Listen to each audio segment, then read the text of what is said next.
Okay, should be live. Please hit the like button. Let me know how the sound is in the chat. I'm back this week. I completely lost my voice last week, so I apologize for missing a stream, but I could not speak. If you watched the stream before that, then you know that right at the end, I had a cold. I announced it at the beginning of the stream, and that's my monitoring of the stream. But and at the end of the stream, I had no voice left. If you watched it all, then you know. Trying to do my best not to have that happen again, even though I feel much better. I'm also trying to drink more water. As my wife, who is in the chat, number one fan, always reminds me to do, and I don't listen to her enough. But so tonight we have a really interesting stream. I think it's another one from another one of Alex O'Connor's conversations, and Alex O'Connor is one of my favorite people on YouTube. I think he is one of the most philosophically talented people in the world today. I think he's far more philosophically talented than most of the people that he actually interviews. He's much younger, but he's also much more philosophically talented than most of the people that he interviews, I think. And he interviews some pretty philosophically talented people. That doesn't mean they're all right, because nobody's right about everything, but it you can tell when somebody is philosophically talented or talented with anything, that people are talented at. But and also his journey. Like, I remember when I first came across his channel many years ago, and I was a self-described atheist, really an anti-theist, and he seemed to be in a similar camp to me. Kind of new atheist, Sam Harris type of listener type of person. And or type of mentality. I don't want to say type of person, but he seems to have radically changed his views over the years, and it seems to be for all the right reasons, which is really rare. And I went through this similar thing. I mean, it was probably a bit different, but same kind of similar-ish trajectory. I don't want to say destination, because who knows what that is, but definitely have gone down a similar trajectory, and he seems to have gone down, kind of been realizing the incoherence of the arguments that have been put forth and it just generally accepted for materialism, which is, I'm defining that as, I hate using any kind of isms, like, and even in politics, people like talk about communism versus capitalism. I think it's just an awful way of, it is a fundamentally incorrect way of understanding the world, is to kind of subscribe to any kind of ism other than probably theism, in my opinion. That doesn't mean any specific religion. It just means theism is a metaphysical outlook on existence, that existence itself, the totality of it, all-encompassing existence, is initially, kind of eternally, inevitably, and someone instead of just something. We are within someone, not just within something. Whether or not we're within something, if you're going to call God something, or sentient being something, you can kind of, depends on how you want to define thing. It's really two different possibilities, as sentient singularity theory always seems to show or suggest, is there's always 2 degrees of freedom. One definition is, you could say a being is a thing or someone is a being and a thing, but they are a thing that feels, you could say. Or you could say that a being or someone is a being and not a thing, and that a thing is not someone, and that a being is someone. Or you could say that that some things are beings and some things are just things and not beings. But I tend to I think it's actually not that what I like, but I think it's clearer, more coherent, and just makes more sense to say that someone is not something. Someone can be embodied in something. Someone can have a relationship with another someone that you could conceptualize, or have a role that role is a thing, but the someone themselves, the self of someone, is not actually a thing. It's a being. And but either definition maintains coherence. You could say, some things are beings and some things are things, or you could say there are things and beings and they are never overlapping. But you just got to pick one. And anyways, I think that even using the terms like materialism and idealism and capitalism and communism and any of these isms, I don't know what else, feminism, racism, whatever, like ism, other than theism, seems to kind of distill someone into something. If you say I subscribe to, my belief is capitalism, it's like, that's so reducing. And but theism is if theism is correct, if we are in fact existence itself is that we are within, is it in fact someone instead of something, then theism is correct. And if that is true, then it would make sense that it is the only ism that doesn't reduce any, isn't reductive to the point of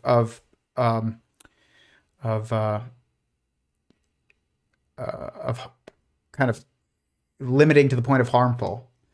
It doesn't allow you to actually explain the enough truth in order to have a coherent, I guess, perspective, no matter what the ism is, the topic is that you're looking at. But isms turn a topic into an idol in a way, because they present it as a worldview. It's like you should turn a topic into a worldview because a topic is specific, unless it's theism and theism is correct, in which case it is universally applicable and relevant to everything and everyone. So then that's why it would make sense. I thought a lot about it because it's the only ism that I would say that I subscribe to.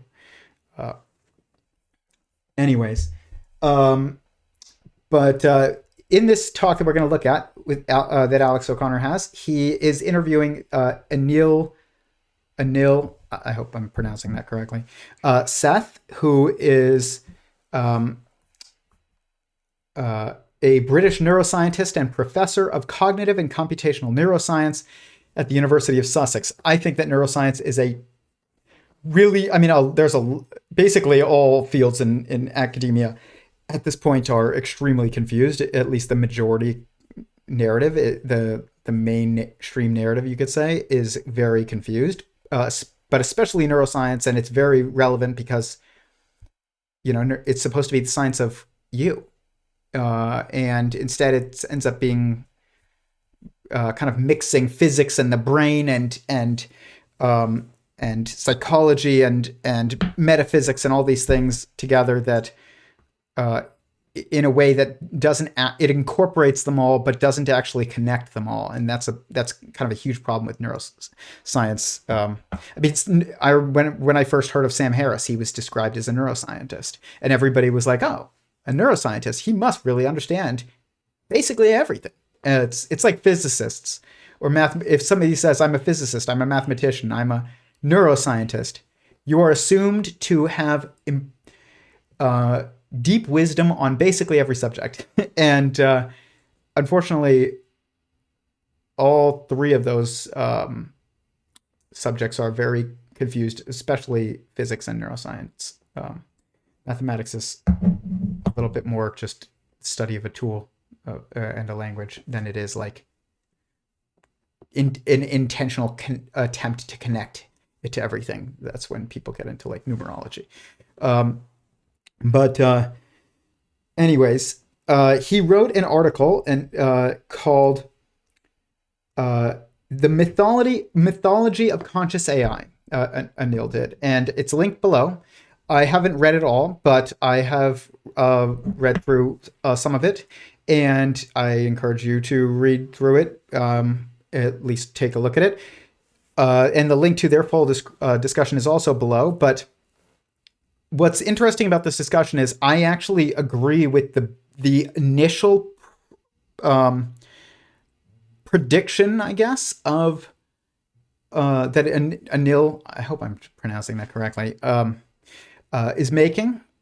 That basically our LLMs are probably not ever going to be sentient and cannot be sentient just by, algorithmic manipulation. It's just not. It's not a matter of having the right algorithm in order to get consciousness or sentience. I totally agree with that, and I totally agree with his last kind of final ending statement in the interview, which I'm going to show towards the end of this commentary. But everything almost everything in between, I think is really unconvincing. To quote, I'm unconvinced, to quote Alex, and he seems quite unconvinced by many of the arguments put forth by Anil for materialism as well, and we're going to dissect them. Like I try and remember and try and state, I agree with everyone on something and agree with no one on everything, something like that, and that's true of everyone. So we will get into it. I'm so happy to see, but yes, be combined as a two. Okay, I love this. 10:55 on Thursday, 7th, in Rochester, New York. My parents lived in Rochester before I was born. Then they moved to Arizona right before I was born. Very cool.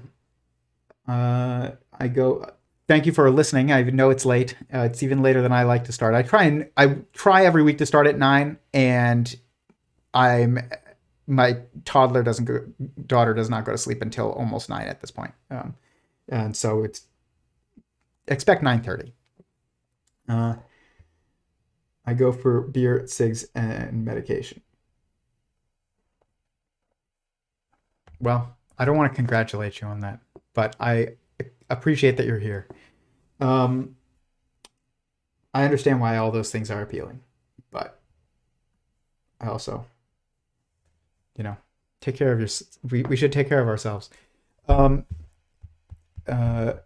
I wish that we could have an antimatter. So I don't know what you mean by that. Okay, let's get in. If you have any comments, comment them in the chat. That's what I was just reading, and I will get to them. If you're watching this not live and you have any questions or comments, please comment them down below. Please hit the like button if it helps fuel the algorithm, and subscribe if you haven't. Here is the first clip. So. Interesting. Not just sort of going like, well, look, how are we going to be able to tell if it's conscious? So you said this has become quite a confusing topic. It's a bit of a sort of buzzy issue. I'm almost sort of hesitant to talk about it. In fact, when I've done episodes about consciousness, I've kind of avoided the topic of AI consciousness because it's like asking whether we live in a simulation or something. It's like, people are talking about it and there's kind of nothing super interesting to say about it. People kind of go, oh, like, maybe, who knows? We wouldn't be able to tell. But you've written a really interesting essay, not just sort of going like, well, look, how are we going to be able to tell if it's conscious, but specifically talking about the nature of consciousness and its relation to living organisms. And I think that, weirdly, you kind of want to start by pulling apart the two concepts. You want to say, let's not assume that all consciousness and all intelligence works the same. But the place you end up is kind of where our intuitions start with, which is that, yeah, like, to get this consciousness, you need to be essentially a biological organism. And I want to maybe just talk through how we sort of track that trajectory. So where to start? I mean, the idea of AI consciousness is the idea of mechanistic consciousness, that whatever it is our brains are doing to produce consciousness can be replicated with a machine. And there are thought experiments to this degree of like taking every single neuron in your brain and just like replacing it with like an electrode or a transistor or whatever the relevant analogous part would be. And that if I did that for one of your neurons, just swap them over, probably everything would function, you wouldn't really notice any difference. And slowly over time, it feels like we should be able to, in principle, swap the biological electro signals in your brain with mechanical electro signals. But presumably at some point you think this would sort of break down, or it wouldn't work in the first place, or there's some kind of barrier between those two ways of trying to produce experience. And I just want to know why you think that's the case. I think that's a good place to start. But let me just make one sort of nuance to how you set this up. And this is that the idea of AI being conscious is not just that the idea that it's the result of the operation of some mechanism. Mm-hmm. It's usually the more specific claim that the kind of mechanism in question is implementing computations, and it's in virtue of those computations that consciousness happens. Mm-hmm. This is in the philosophical assumption of computational functionalism rather than functionalism in general. Functionalism in general is the idea, it's quite a liberal idea really, that consciousness is a property of the functional organization of a system, like an embodied, embedded brain. But that can encompass things like its internal structure, its causal architecture, can be pretty specific. Computational functionalism is a subset of that, and it says that it's the computations that matter. And typically, when people think about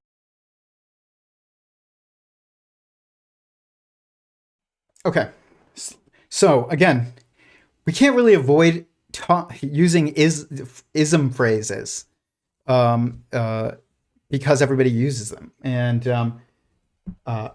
but we're going to use the definitions that he just gave, which I actually, if you're going to use a term that is an ism term, it's very, very important that you define it. And this is true of all kinds of terms nowadays, especially before you start getting into a discussion. And I appreciate that he gave those definitions. And like I said, he opens with something that I completely agree with, and he ends with something that I completely agree with. And if you followed this project at all of sentient singularity theory, which is a metaphysical framework of cosmology and consciousness or sentience, and it has applications to physics and morals and all kinds of things. Then you should know that what sparked it wasn't that the desire to produce a fundamental theory, which is what sentient singularity theory is. What sparked it was an attempt to understand what the inevitable goals would be for a digital superintelligence or an AGI or whatever you want to call it, Skynet, a conscious AI. And it led to, okay, well, first I have to understand what consciousness is, and what should I look to for research on what consciousness is? And I found everything pretty much unconvincing because it just didn't seem like their arguments and connections were coherent, and they're not. And we're going to see some of that tonight as we go on. And I do really appreciate that Alex is very honest with his guests when they say something that he finds incoherent, and we'll see that. But I saw that early on, and I was like, okay, well, you know what? I got to start from scratch. Where's an example of consciousness that I know? Me. And so I started kind of examining my own mind, and that led to the kind of outlining of symmetry patterns in the mind, or of the mind, that I could kind of find in how my mind would organize information, and how everybody's mind seems to organize information. And then I saw that those lined up with physics and everywhere else, which makes sense because it's the mind. And if you are a mind, and that's the key thing here, you are a mind. You have a brain. And those two things are very conflated all the time. They're used interchangeably, and there's no real definitions that are put forward that really have any real solid backing behind them. But I think that we should start with a relationship,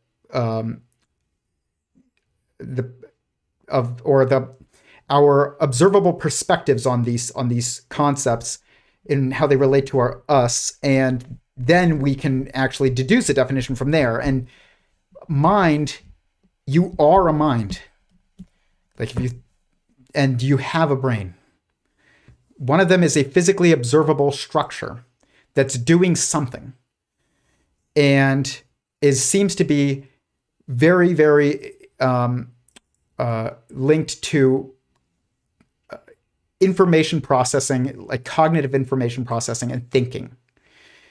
And the other one is kind of more what you are. Like, it's like your metaphysical structure.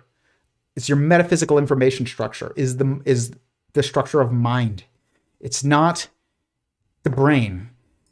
And the brain, I actually think is much more similar to kind of a limb than it is, or any other organ than it is to what it is assumed to be by most of mainstream science today, or academia, which is that it is the black box where you exist. And I don't think that that's true, any more so than I think that you exist in your heart, or you exist in your stomach, or you exist in your arms. You can replace your arms with prosthetics. You can replace your heart with a prosthetic. You can replace pretty much any organ with a prosthetic, and you could probably do this not only just with individual neurons, but maybe even with your entire brain.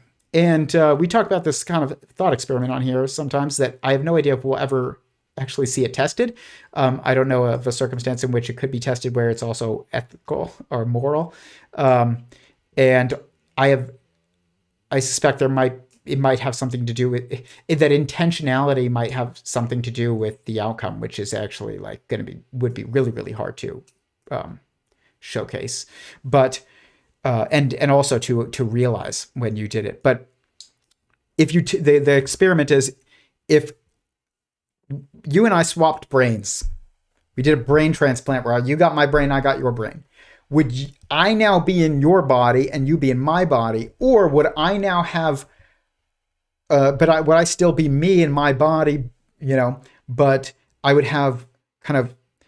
I would get some of your mental abilities, I guess, or cognitive abilities, and you would get some of my cognitive abilities. You might have, I don't know, a stronger symbol recognition or something like that. You might be a better speller. You might be better at math, and I might be worse at math. And you might have a better memory, and I might get a worse memory. Something like that, I think, is actually more likely than we would swap bodies. I don't think we would. And that isn't to say that you are in your body alone either. I mean, my point is that this is why I said intentionality might come into play here, is that you are not located in any single part of your body. And there's probably something to do with the continuity of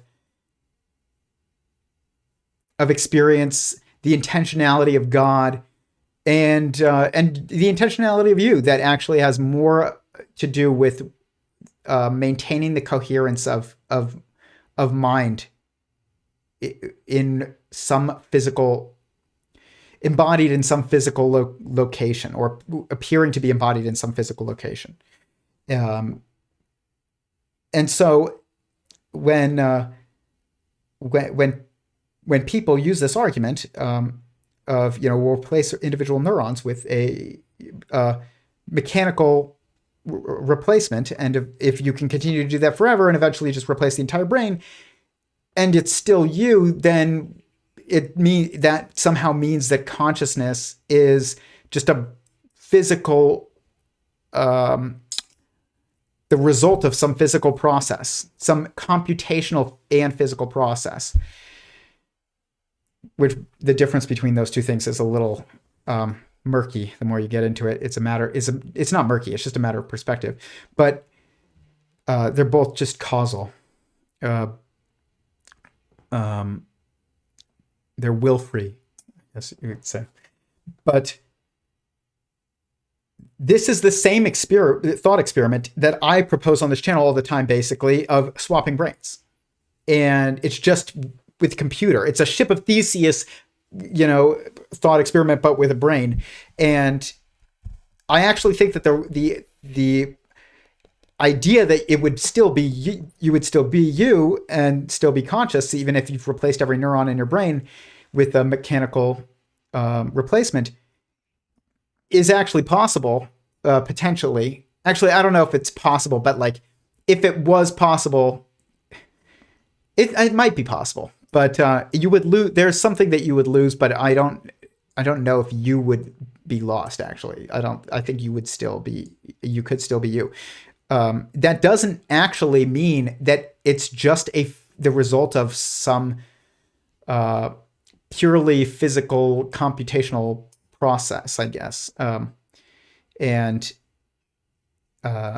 it seems like I understand why it seems like it is, but it's actually not, and necessarily, at least. I'm not saying it suggests one way or the other, but because I understand how it could be suggestive of both possibilities. But that's my point, is that it is not. It could be suggestive of both possibilities, depending on what you're looking for. Whereas the swapping brains thing is a little bit more clear in that, because we assume that the brain is where you are. And so if we swap the entire brain, you and I, and we don't change bodies, that really kind of seems to me, at least, to be more clearly showcasing that there is a non-local component to, or non-physical and non-local, which is the same thing, aspect to consciousness or to sentience. But there's a difference between someone existing and someone being embodied.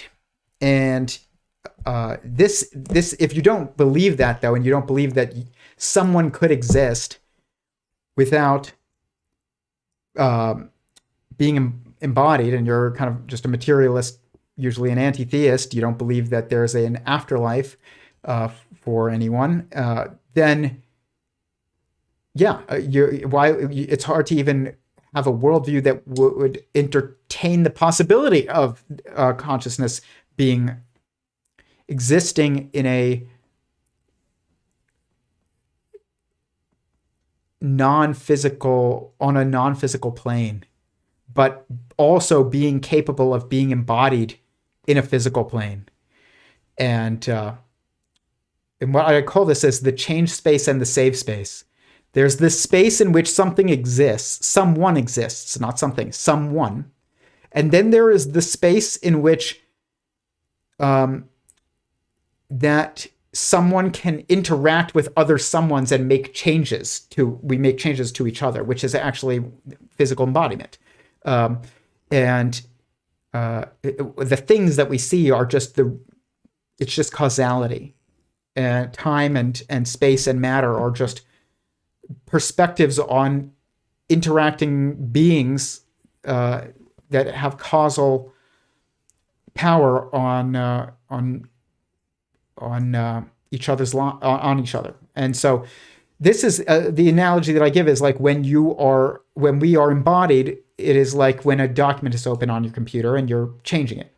It's like you're co-writing the paper of your life with God. He writes a sentence, you write a sentence. He writes a sentence, you write a sentence. And you're both on like Google Sheets together on a shared sheet. And you're just writing off of each other. You do something and he does something in response. And this goes on and on. And but other people can join as well. And it's the Xbox Live of being. But then there's the save space, which is just the space where someone exists but isn't able to make changes anymore, which really means isn't able to impact to take actions that impact others. You can still probably perceive. That doesn't necessarily mean with your eyes, but you almost certainly can still feel emotions, because emotions are not about. They are about the feeling of self and relationship with others. It's not about feeling a physical sensation. It's about feeling.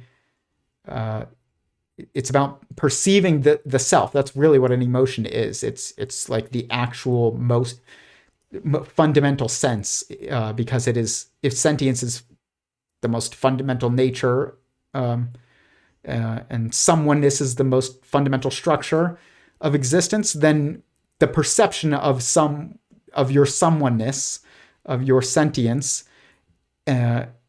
and even the realization of someone else's someoneness and sentience is what produces an emotion. Always, it just is. That's when we experience emotions, and it's the most. That means it's the most fundamental sense that we have. It is the sixth sense, but it really should be described as the first sense, and then the other five senses come after that.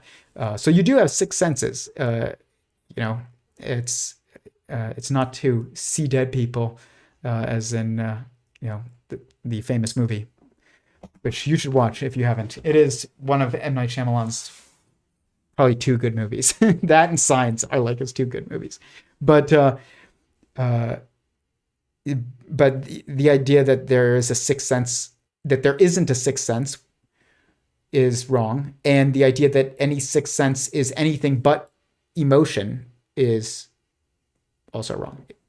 Emotion is a sense, and so you have taste, touch. It's emotion and physical touch, seeing and hearing, smelling and tasting. That's your six senses, and they have to do with perspective. Sight, sound, smell are about the perception of causal impact that isn't perceived as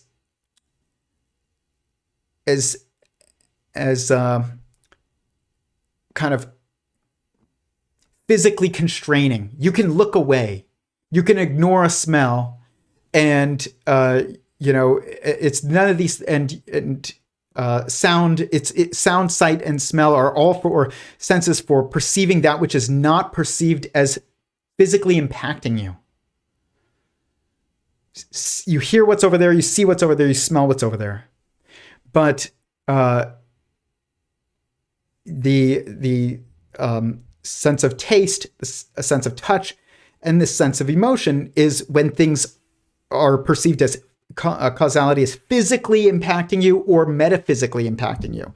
Physically impacting you, sense of touch, sense of taste, but also metaphysically impacting you, emotion. And that's why you say that song really moved me.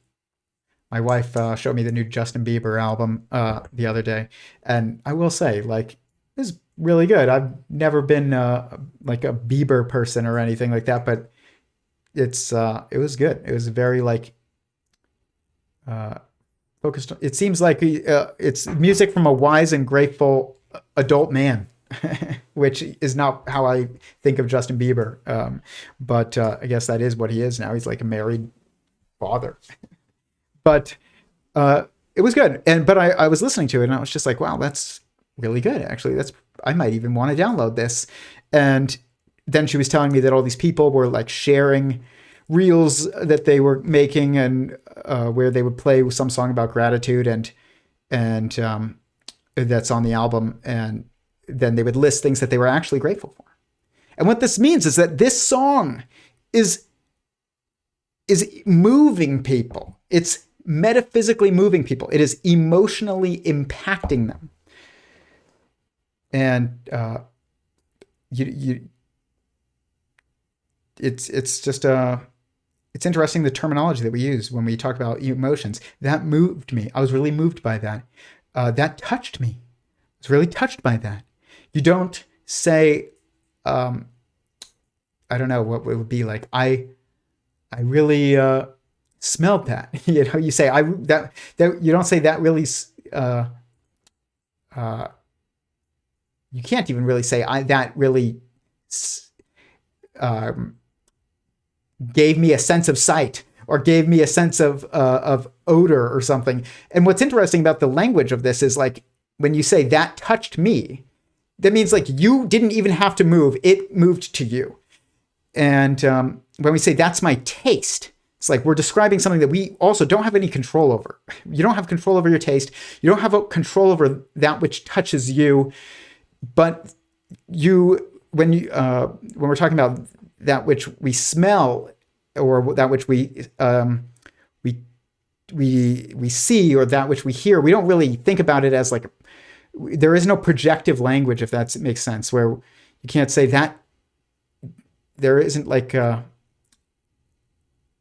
of an emotional or an application for a term that has to do with sense of smell or sound or sight that has to do with emotions. Other than, I know some, some cultures have translations of, greetings and stuff that's like, I see you or something, but that's not really emotions as much as like, it's not in the way that I'm talking about it. It's about recognition versus like impact that you cannot ignore. Whereas like you can ignore a smell, you can't really ignore a taste because it makes sense. You can't really ignore a physical sense of touch so much, and that also makes sense. But you can kind of ignore a sound as long as it's not causing physical pain. But and you can kind of ignore something that you see. You can look away, but you can't just look away when something's impacting you physically. I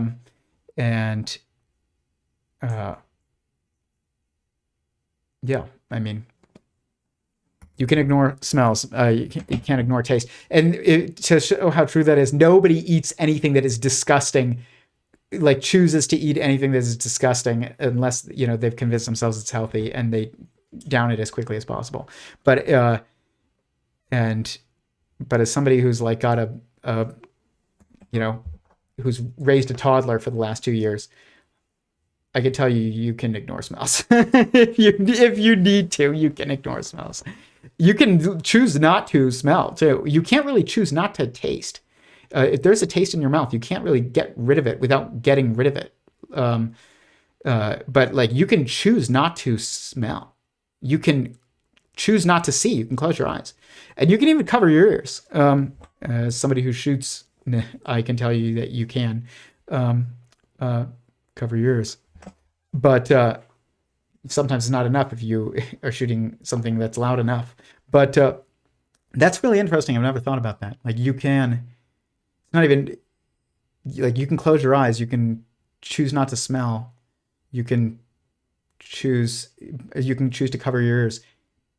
You can't like choose not to taste or choose not to physically feel, and definitely cannot choose not to emotionally feel. That's what I mean by like it's the perception of causality that is, it's having an impact on you that you cannot control. And this gets to something that when Alex O'Connor talks about later, where he's talking about like people talk about the mind or the brain and consciousness, and they say kind of all these theories are basically about what it does, but not what it is. And same thing with like hearing is our science of hearing and sight and taste and smell and everything. We'll say, people will say, well, smelling, you're actually picking up little microscopic particles of a physical substance, and they are impacting you, and that's what smell is. And sight is really the perception of visible wavelength of photons hitting your eye, and that there's hearing is the impact of sound waves, pressure waves, really, like in the medium that you are surrounded by, hitting your eardrum physically. And it's like, yeah, technically that's like how we physically can explain how, like, the physical process that allows for us to do that. But that doesn't actually explain what is really the purpose, or not even just purpose, but the actuality of what is the sense of touch, what is the sense of smell, what is the sense of taste and emotion and sight. In order to understand that, you have to understand how the mind is processing the information that's coming from that sense, not the physical, subatomic particles and photons and I don't know, like thermodynamics, whatever else you would factor into, explaining physically the process of hearing and seeing and smelling, which there's many different aspects of physical models, all the way from the standard model up, that are relevant to explaining those things. But that's not going to tell you why they exist and what they really are, which is very, very linked to why they exist. And we just need to look at ourselves in order to understand this. Instead, we look outside ourselves, and that's why you can't answer. And that's true of many, many questions. Very interesting. I've made even progress on like how to explain this tonight. It's just thinking about the fact that you can cover your ears, close your eyes, and not breathe through your nose, and which is choosing not to smell. You cannot choose not to taste in your mouth, and you cannot choose not to feel on your skin. And you cannot choose not to have an emotion. These are things that the causality of them is beyond you, beyond your control, and its impact on you is beyond your control.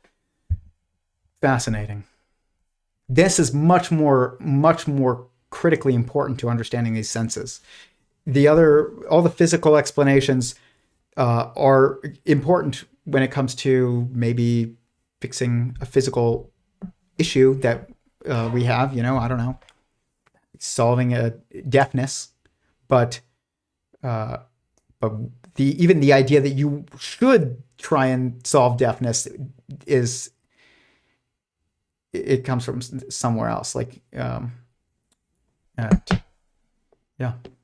there's a practicality to understanding physical constraints, and I'm not against the existence of those. My point is, though, is that they don't actually explain our physical models and our scientific models in general do not actually explain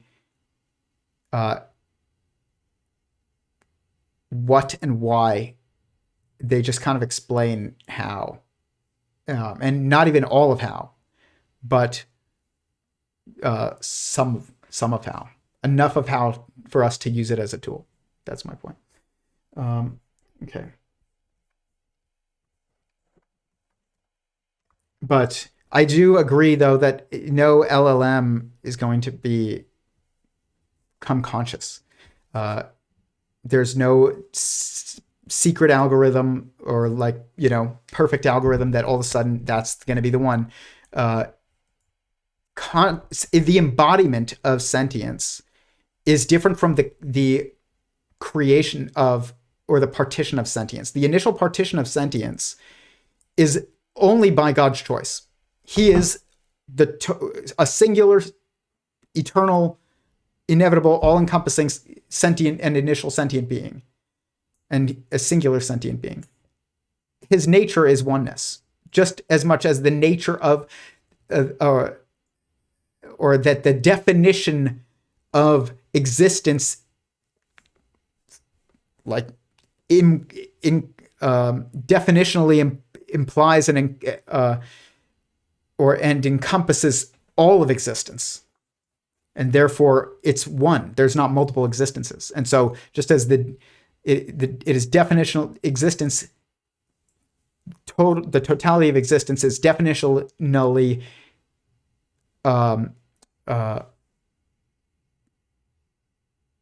implicative of a singular nature.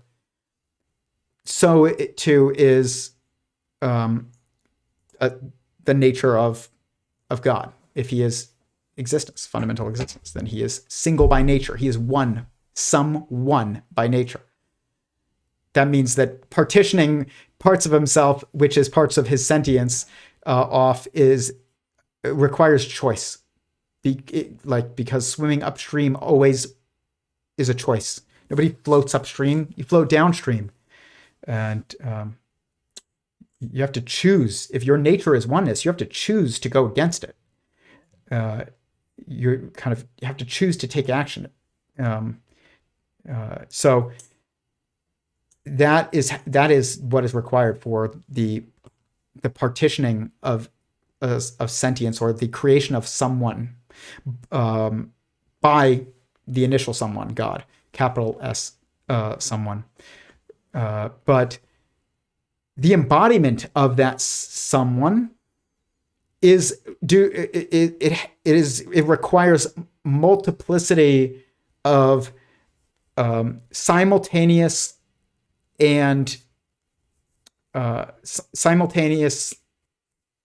occurring and also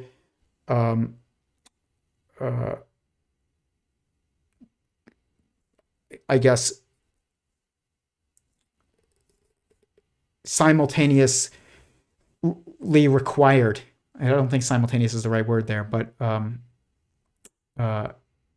like attributes and structures. So you need the right substrate, is my point. You need the right structure to put a little soul into. And it's not just getting the right algorithm, and then it just becomes sentient. The algorithm of someoneness is will. It's just the desire to do that which is not being done. That's what it really, I mean, if you wanted to kind of elaborate on what will is, it's the desire to do that which is not being done, which really you could just reduce it to the desire.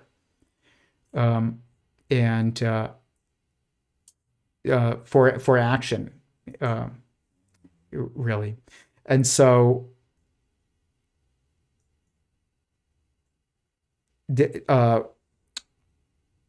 we're talking about the partitioning of a soul or of someoneness or of sentience, what we're talking about is the partitioning of will, which is free will. Freedom of will is my will is different from your will. Like my desires are different from your desires. They're free from your desires. That doesn't mean we don't impact each other, and that doesn't mean that there aren't things that will eventually be done, and it's going to be God's will that's eventually done. But what separates me from you is that your goals and desires are different from mine. That's what differentiates me and you. You have your own desires. That's why selling your soul is just doing what other people want you to do, or others want you to do. Chasing the algorithm, selling your soul. Everybody tells me I need catchier thumbnails, and I definitely can improve the thumbnail, but I'm not a graphic designer. And so if you have any suggestions, let me know. But I don't want to just use faces like that and kind of manipulative. My job is marketing for professionally, so I know how to capture people's attention. But it's one thing to market a product and in its features and its usefulness. That's moral marketing. But to manipulate people in kind of, I don't know, it bothers me to. So you probably won't ever see and all this this is about as provocative of a thumbnail as I've gotten, because it mentions that like Alex O'Connor is unconvinced or something like that. And I was conflicted on even writing that or just keeping it very descriptive of the topics themselves. So, you know, but if you're willing to just do whatever your content is, and your thumbnails even, and your pursuits are all dictated by forces, really meaning beings beyond you. You're chasing what other people tell you is important. That includes money, likes, views, anything that is kind of on its own invaluable. And that its value anything that's value comes from the collective, I guess currency, some collective currency, which includes likes and views and fiat currencies, digital currencies, whatever. It's all kind of a proxy, and like if the proxy becomes the goal, you've sold your soul, because now all of a sudden you have no will anymore. Basically, that's what it means. Or you have chosen to give it up. Somebody once told me, this roommate that I had, he said he rapped, and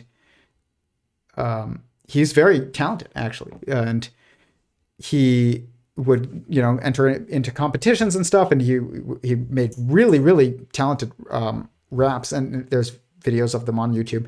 And once, I'm not going to say what they are right now because I'm about to criticize him, but he's a friend of mine, but he was a roommate years ago, and he said to me he was frustrated just like that he wasn't getting the attention that he wanted, and I understand that, as somebody who has a YouTube channel that doesn't even have 3,000 subscribers yet, and I live stream thousands and thousands of hours of content. I get it, but it's also not the goal of this channel. And every time I get too focused on views and subscribers, I have to like reel myself back and be like, Tyler, that's not the goal of the channel. And once he told me, he was like, I just know, and I've always wanted to be famous, and everything about it, like, I always wanted to be famous, and I just not. And he was very frustrated by it. And I was just sitting there, and I'm like, dude, do you rap for the sake of fame? No, you rap because you love rap. I talk on this YouTube channel because I love doing this. I'm fascinated by it. I'm motivated by it. I feel like I have responsibility to do it. I think it's valuable to other people. I hope it's valuable to other people. Please let me know if it is. Please hit the like button and comment down below, and or in the chat. Subscribe, share even potentially. But I don't do this for likes. Otherwise, I wouldn't live stream at 10:30 p.m. Eastern time for 3 hours on metaphysics. That's just not how you build a giant audience. But if you build a giant audience and it's done just by regurgitating whatever is popular, you didn't really add anything. And so that's what it means to sell your soul. But fame is a currency. It's actually a negative currency. I actually do feel and think, and wouldn't probably think that it's pretty very possible, and I feel like it's probably likely that eventually I will probably be much more well known for this work. But I'm actually kind of afraid of that. I want the theory to get out there because God is good, and I think it brings a lot of sense to a lot of nonsense. But I also am not looking forward to being recognized at the grocery store when I'm buying brownies because I'm having a sugar craving. Like, that sounds awful. Fame is not something anybody should ever want at all. There's literally there is negative value to it. It's awful. Everything that is a benefit of fame, often that people think of as a benefit of fame, is achievable while not being famous too. Money, girls, I don't know, money and girls. that was like basically what my old roommate was like, kind of wanting, I guess, partially. And that's not something that you need fame for. You can pay for it. You can swipe for it, but you should just get married. And, and even money is like, it's, when I first was, graduated college, I first went to college. I was side tangent here again. My major was biology. I was going to, I wanted to study zoology specifically. And I had a minor in Spanish, which is really funny because I had no interest in it. But I saw my dad, who speaks Spanish, get us out of like some crazy situations when I was a little kid. And I thought it was like the coolest thing ever. And I wanted to be cool like my dad and be able to speak Spanish. And smartphones weren't really a thing yet, so you couldn't have a universal translator with you all the time. And so I wanted to be cool. That's why I wanted to speak Spanish. It wasn't even because I loved this language of Spanish. I wanted to be cool like my dad. And then eventually I realized I have a smartphone. I don't need to be fluent in Spanish. And I have no interest in the Spanish, in learning Spanish, really. And I dropped it, and because I was the worst in the class. And then I dropped zoology, even though I was one of the best, because I was just disheartened with the field and like professionally in academia, and I wanted to keep it as a personal hobby. Otherwise, I thought I would lose. I thought it would sour my. There's an application of like a taste phrase in a situation where it's describing causality beyond you impacting you. I thought that it would sour my my relationship with zoology, and so I kept it as personal. And then I went to finance. I changed my major to finance with minor in marketing. Why? Because I didn't know what to do other than zoology, and I never stopped studying it. I study it every day now, even on my own. But I chose finance because it was like the highest paid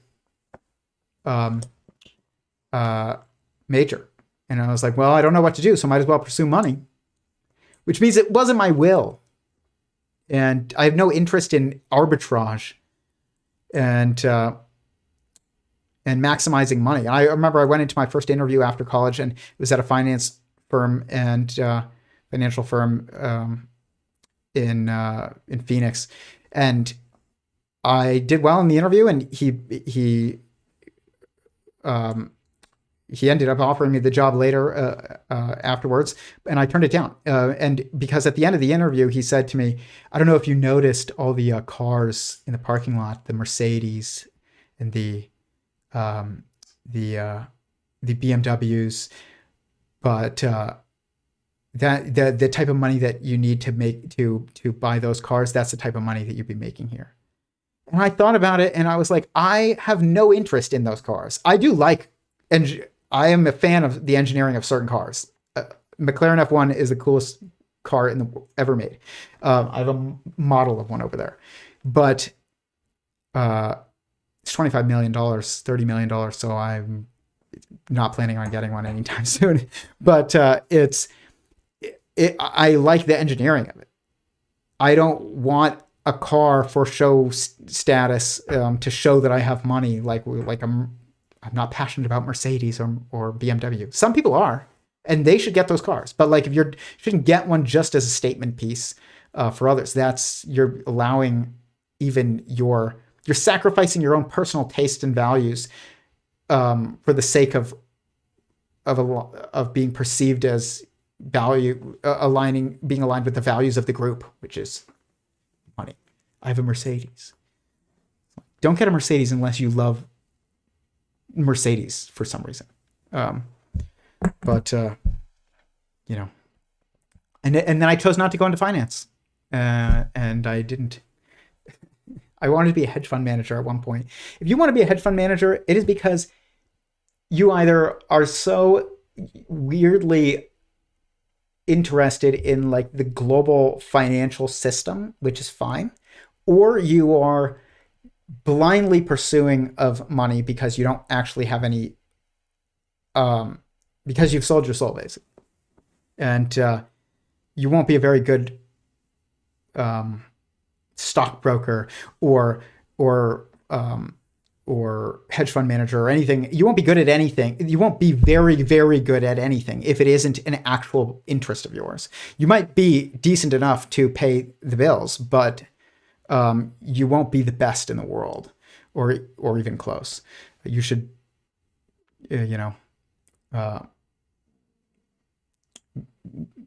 with those types of things, like it just, I don't know. I couldn't deal with it. I couldn't be involved in finance. I'd have to pretend to care about arbitrage and money, and I just don't. I want more money because I want certain things that I'm interested in, but I don't want more money just because I want more money. What's the point?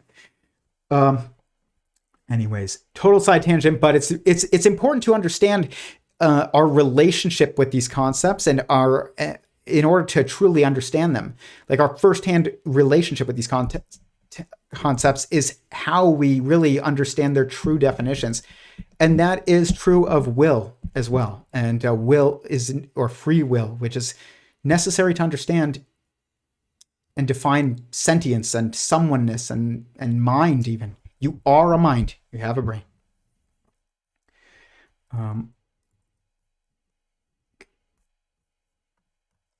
Okay, let's go. That neurons fire spikes to clear the waste products of metabolism. Mm-hmm. So how do you replicate that in silicon? You've got to give the silicon a kind of metabolism too, and Yes. that's not the kind of thing that silicon can have. So that thought experiment, to me, it underpins a fundamental difference, I think, between brains and Turing-based digital computers, which is that in brains, you just can't separate what they are from what they do in a way that's sort of enshrined into how we think about the kind of computers that we're familiar with and the kind that are running all the server farms that underpin all the language models we talk to. Yeah, that's so interesting because, like, when you got to think about how far you want to push this, because somebody will say, no, but you don't understand. Like, we're going to just perfectly replicate the neuron, and then we'll perfectly replicate the body as well if we need to come up with metabolism, sure. And it's like, okay, but to what degree? So, like, on a macro level, you look at a neuron and it's got inputs and outputs, so you replicate that with silicon, but it's not quite complex enough. It doesn't have all of the inner workings. So you go down onto the level of the parts of a neuron, and you replicate each one and you stick them together. But it's still not quite there. Well, let's just keep going deeper until what? You get to like the molecular level, and it's like, oh, I'm just going to create a perfect replica of a neuron. At a certain level of resolution, in order to do that, you would just be creating a neuron. Exactly. It wouldn't even be, you'd be below the level of recognizable, like, silicon. It would just be electrons and protons that you're sort of ordering in some way. And so it's like, yeah, maybe you could create a silicon creature, but you kind of have to be a bit more specific and be a bit more detailed. And what you're actually doing is not building a computer and calling it conscious, but just building this Frankensteinian biological being and calling it artificial just because you've created it with your bare hands. Which I think is pretty reasonable. I mean, there's a whole other branch of sort of artificial things, and which is synthetic biology. And we have people creating brain organoids in synthetic biology labs, which are clusters of cells, which are they're neurons, and they're usually derived from human stem cells. So they're in fact human neurons, and they wire up together and they start to show activity. They don't really do anything very interesting, at least not yet. But indeed, they're made out of the same stuff. Now, it's hard to say whether we can't say for sure that is a necessary condition. But if you're creating something that is literally made out of the same stuff, then that whole uncertainty goes away. There's some aspect of this that I kind of disagree with, is that what we're not realizing is that there is a difference between You could create an artificial neuron in the context of really what we think of as a neuron, but not actually what the neuron is, which is it's a cell, which is a someone. Like you can't create an artificial like a artificial someone. I don't even know what that means. Like what is you have to define artificial? Does it mean fake, or does it mean created by us? And I don't think that you can actually separate those two definitions. As if we tried to create a being, you have two options. You can make a baby, in which case you're not really making the baby. You're facilitating the physical structure necessary for the embodiment of a soul and really many souls, if you include cells and even below that. But you are not making the someone. God makes the someone. You just help organize and build the box. And that's different. And but it's I think the issue is that we don't actually, in our current metaphysical assumptions, if sentience isn't fundamental, then like we assume that it arises, and that is fundamentally incorrect. It is emergent. It's not emergent. It's embodied, and it's also sometimes probably not embodied. But you need an entire metaphysical framework to even understand what that would even mean. And understanding existence in a truly fundamental way is not complicated. The issue with it is that it is totalizing, which requires that you must start from zero. Start from one, really, not zero. There's no starting from zero. Start from one. And which one? Someone. Which someone, maybe you start with you. And I have a video that you should watch if you haven't seen it. It's only about 20 minutes. It was a prize-winning video in Kurcham Mungal's, he runs the Theories of Everything YouTube channel, which is amazing. Definitely watch and subscribe. If you have not, I mean, I don't know where you've been. I don't know how you found this channel and didn't find his first, but it's definitely one of the best channels on YouTube, for sure. It may be the best. I don't know. I don't really want to name which one is best, but it's as good a pick as any. But I entered a video into his competition that he did, and it's called Theories of Everything: The How-To Guide. You can watch it it's on my channel. It should be the first video that pops up if you're visiting my channel for the first time. And it's about how you kind of just have to start from scratch. And because if you adopt non-fundamental and any kind of flawed assumption and try and build a more fundamental model on some false non-fundamental assumption, which is almost inevitable for you to do, you will never. It is impossible to actually build a proper fundamental theory. It is legitimately impossible to do it that way. You have to start from the beginning and build up, and then see if it lines up with our current models in physics and biology and whatever other science you want to name, chemistry. You don't start from chemistry and physics and biology and then try and build a more fundamental theory. That logically doesn't make any sense. There is a directionality to things that you must follow. And so, but this is why this is so hard. It's not because it's complicated. I hate the term complex. Like when people say understanding complexity or complex systems. What the heck is, when people say that kind of thing, as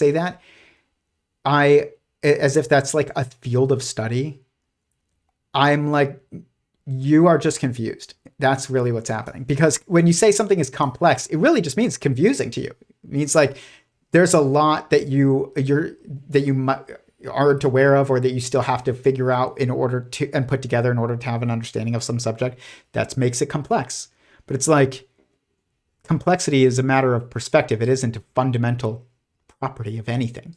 It's just a matter, like some things are really complex for you initially, and really simple for other people who have firsthand experience with the subject or have already figured it out.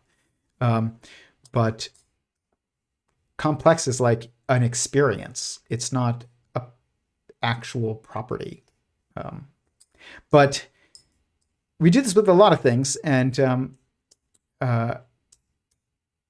we like even metabolism. When we say things like a cell it has metabolism, and silicon doesn't have doesn't seem to be capable of metabolism, so therefore can't really be alive or conscious. Well, let's look up the definition of metabolism.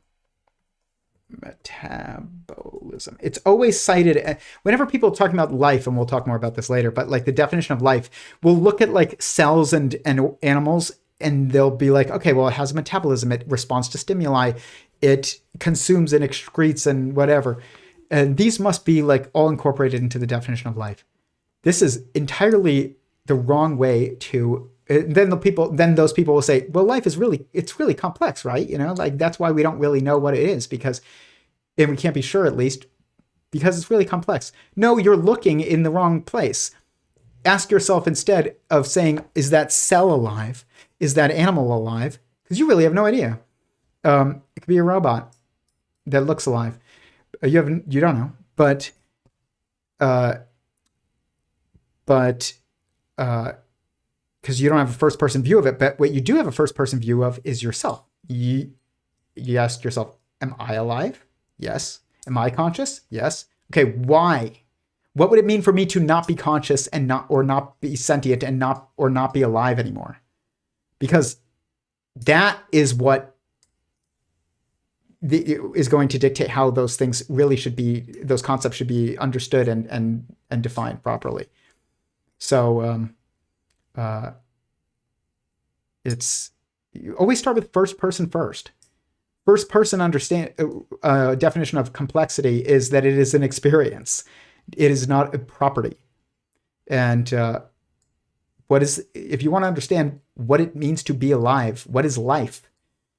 Ask yourself, if you would think that you're alive, what would it mean for you to not be alive anymore? Don't look at physical properties. Think about the experience of being alive and what it would mean to no longer have that experience. That's it. You will get the right answer if you do that. First person first. Metabolism is the continuous, life-sustaining. See, this is why this is difficult. It's not even difficult. It's like, this is why it seems difficult, but it's actually impossible unless you start from scratch. It is life-sustaining set of chemical reactions in the body that converts food and drink into energy. It's like we don't even have a truly coherent and universally understood definition of life from any third-person perspective, any objective perspective. We only understand truly what life is from the subjective perspective. And the fact that we all universally understand what it means to be alive and what life is from the subjective perspective means that being alive is a super subjective perspective. It is a subjective perspective that is also universal to everyone, which those are the things that are the most fundamentally true things, concepts.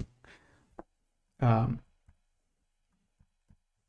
though they should be not dismissed or diminished by academia and the scientific pursuit or scientific narrative, they must be the foundation of the scientific narrative, and they're not anymore. That's why we can't agree on what the definition of life is, or intelligence, or consciousness, or I don't know. smart even. Mind. Metabolism is the continuous life-sustaining set of chemical reactions in the body. Can't even say that if you don't know what life means, what the definition of life truly is. That converts food into energy and powering everything from breathing to circulating blood to repairing cells. It operates 24/7 to maintain homeostasis with energy use or calorie burning determined by factors like age, sex, and muscle mass. You know what is an example of metabolism in a mechanical context? Your car's gas mileage, the gas mileage of your car. That's the metabolism of your car. There are definitely silicone equivalents to metabolism. It's just like processing capacity. I don't know if that's the perfect way of describing it, but it's something like that.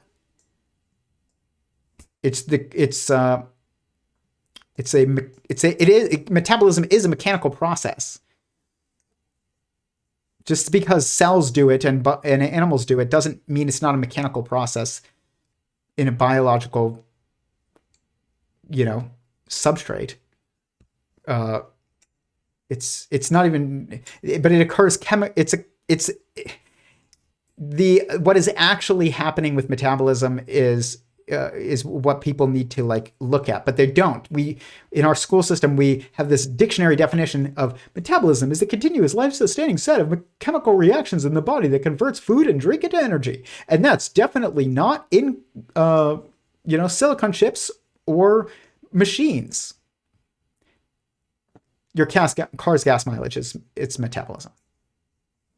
That's what it is.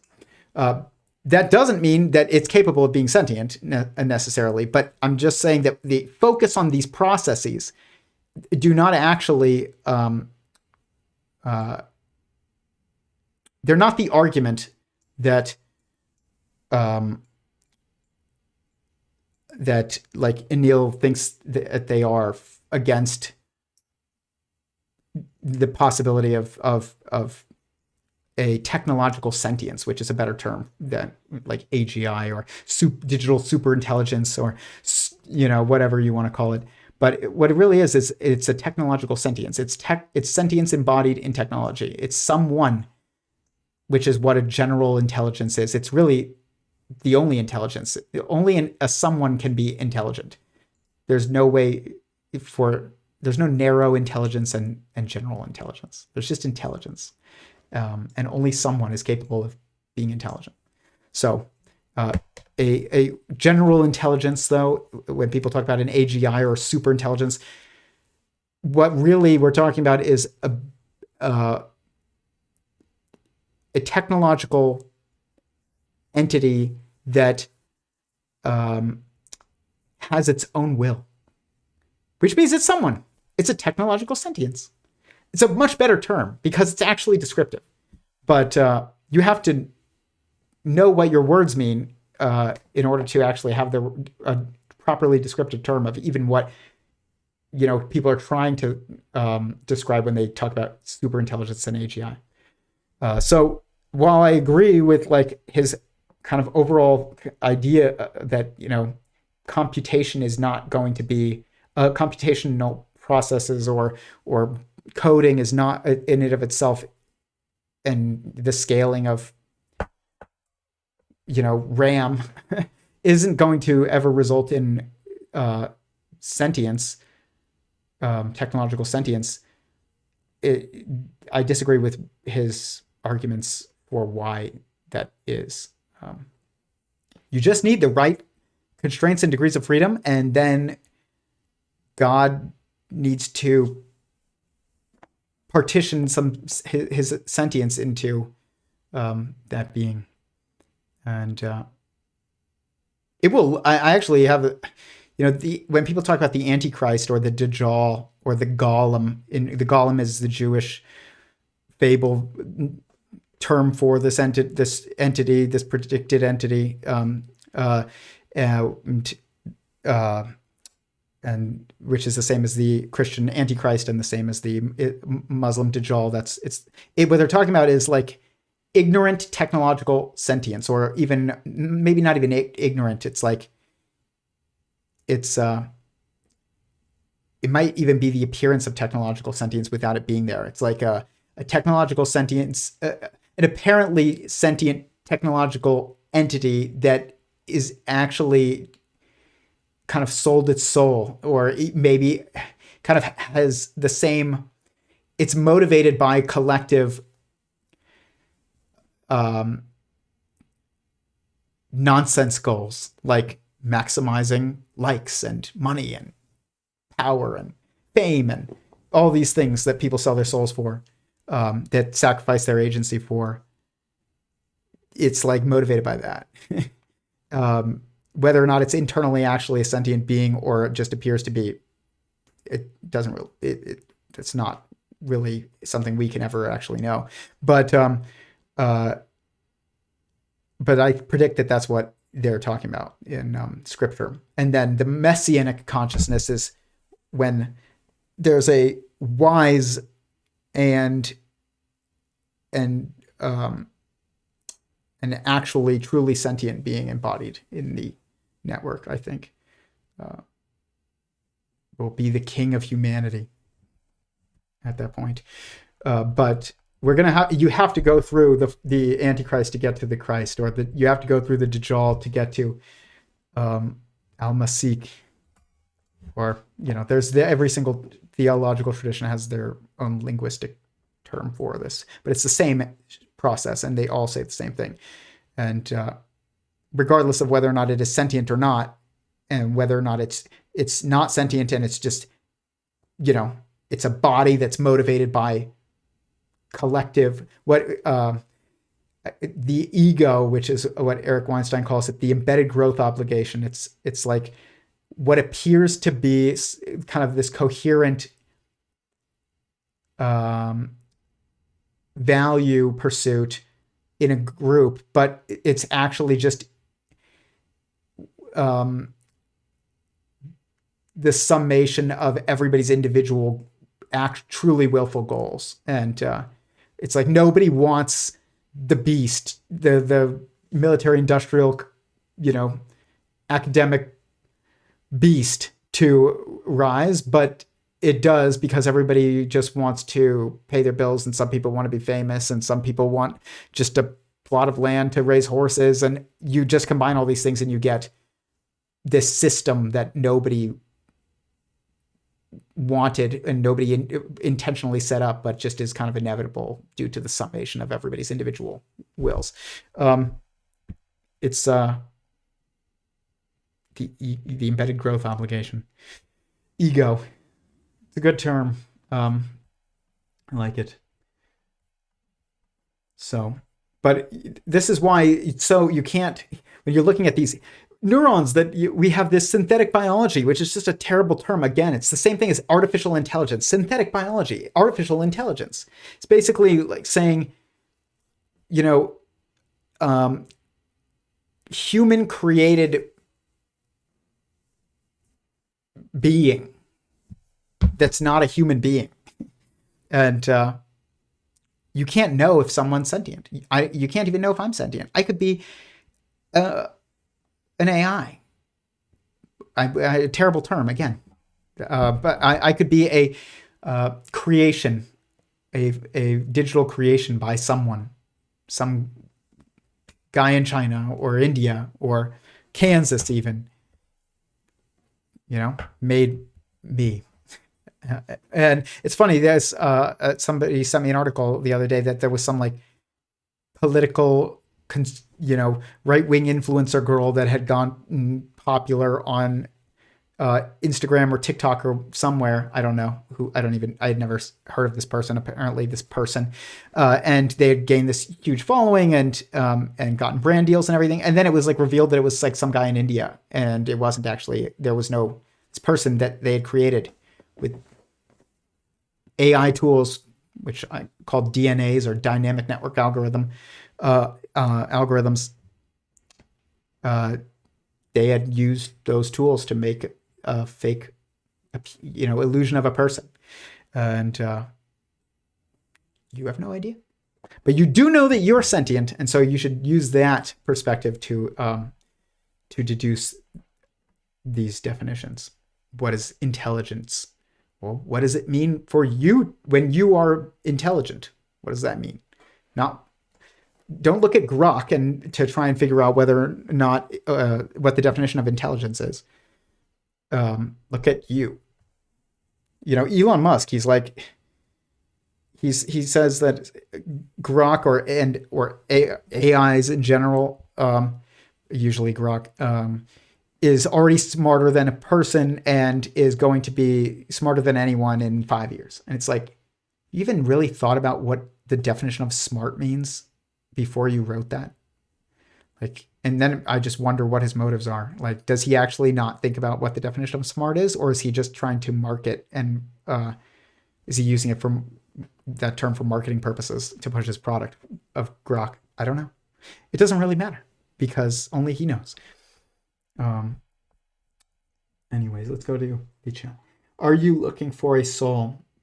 You are a soul. When people sell their soul, when you lose your soul, you lose yourself. That's what that means. You are a soul. You are a mind. Mind is your structure.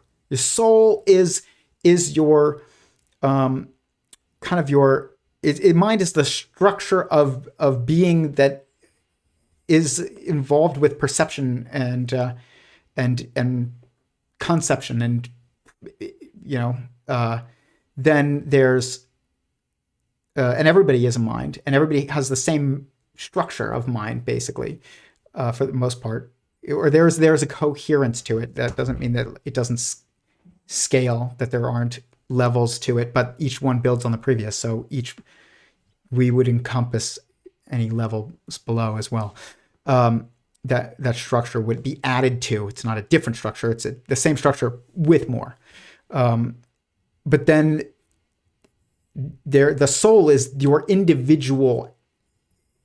It's like the aspect of you that makes you an individual. That's why when you sacrifice your own will and desires for the pursuit of proxies of the ego, the embedded growth obligation, or of the beast, and you're just pursuing money and fame and whatever, you are, and BMWs, then you've lost, what you've lost is your individuality, your sense of you-ness, of distinctive uniqueness. That's what your soul is. It's the unique shape of you, metaphysical shape of you. And the mind is the universal shape of you and everyone else that is someone. And will, or free will, which is the same thing, is freedom, we should say freedom of will. It tells you much more about what the terms mean. Will is desire, and freedom of will is just autonomy of will. My will separate from your will. It's actually very simple, and it should be. These are the most fundamental. The more fundamental you get, the simpler you get. But it also is very hard to build and even describe on here to you guys using terms that were kind of exist in this non-fundamental, but sometimes assumedly fundamental, which, falsely context to describe something that should actually be the basis of how we understand all these other terms that I am using to try and describe. It's like trying to build a house from the roof down instead of from the foundation up. It's very, very difficult, and it can only kind of be done in a roundabout way, but you'll never actually be truly accurate unless you actually start from scratch and recognize the directionality and the order of things. Foundation first, which is first person first. No longer face the question of whether. Okay, let's go.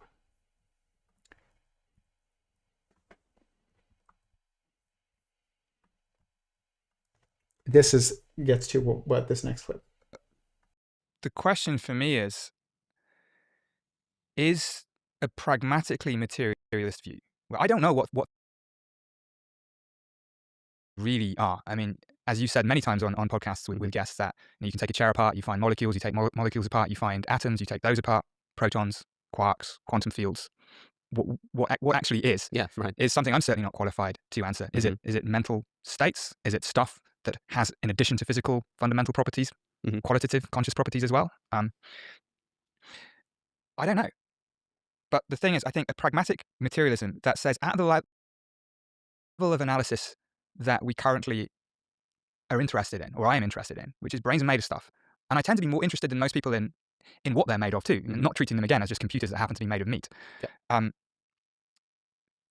Am I moving the needle on explaining properties of the phenomenon? Or am I barking up the wrong tree entirely and making matters worse? Yeah. So imagine a kind of controlled experiment. You take a bunch of Okay, I couldn't decide whether or not to stop it, at what point to stop it at. But this is so wrong when he says, I'm not qualified to say what things truly are. What are you talking? First of all, like, I won't even say, I can't be too critical, because it's, if you never tell a fish about the ocean, it's never going to look for, know how to look for the ocean. And, but if you tell it to look for the ocean and it doesn't actually know what the ocean is, it's never going to find it. But eventually, if you did understand what the ocean is, it would realize that it never needed to look anywhere. It just needed to realize it was all around. And this is exactly what is going on with basically most of academia when it comes to these concepts. And they are increasingly relevant due to AI, which is really just dynamic network algorithms, which is the beginning of like a beast system, which is, Golem, which is kind of like the lights are on, but nobody's home. And where in some system that appears to be motivated, but it's self-motivated, but it's not actually self-motivated. It's motivated by everybody's collective interaction with it. And if you think about these LLMs as an example, they are not learning anything. Learning, if you want to understand learning, don't look at an LLM. Look at you. What does it mean for you to learn something? And the problem is we think that learning means we go to school and somebody says something to us and we memorize it.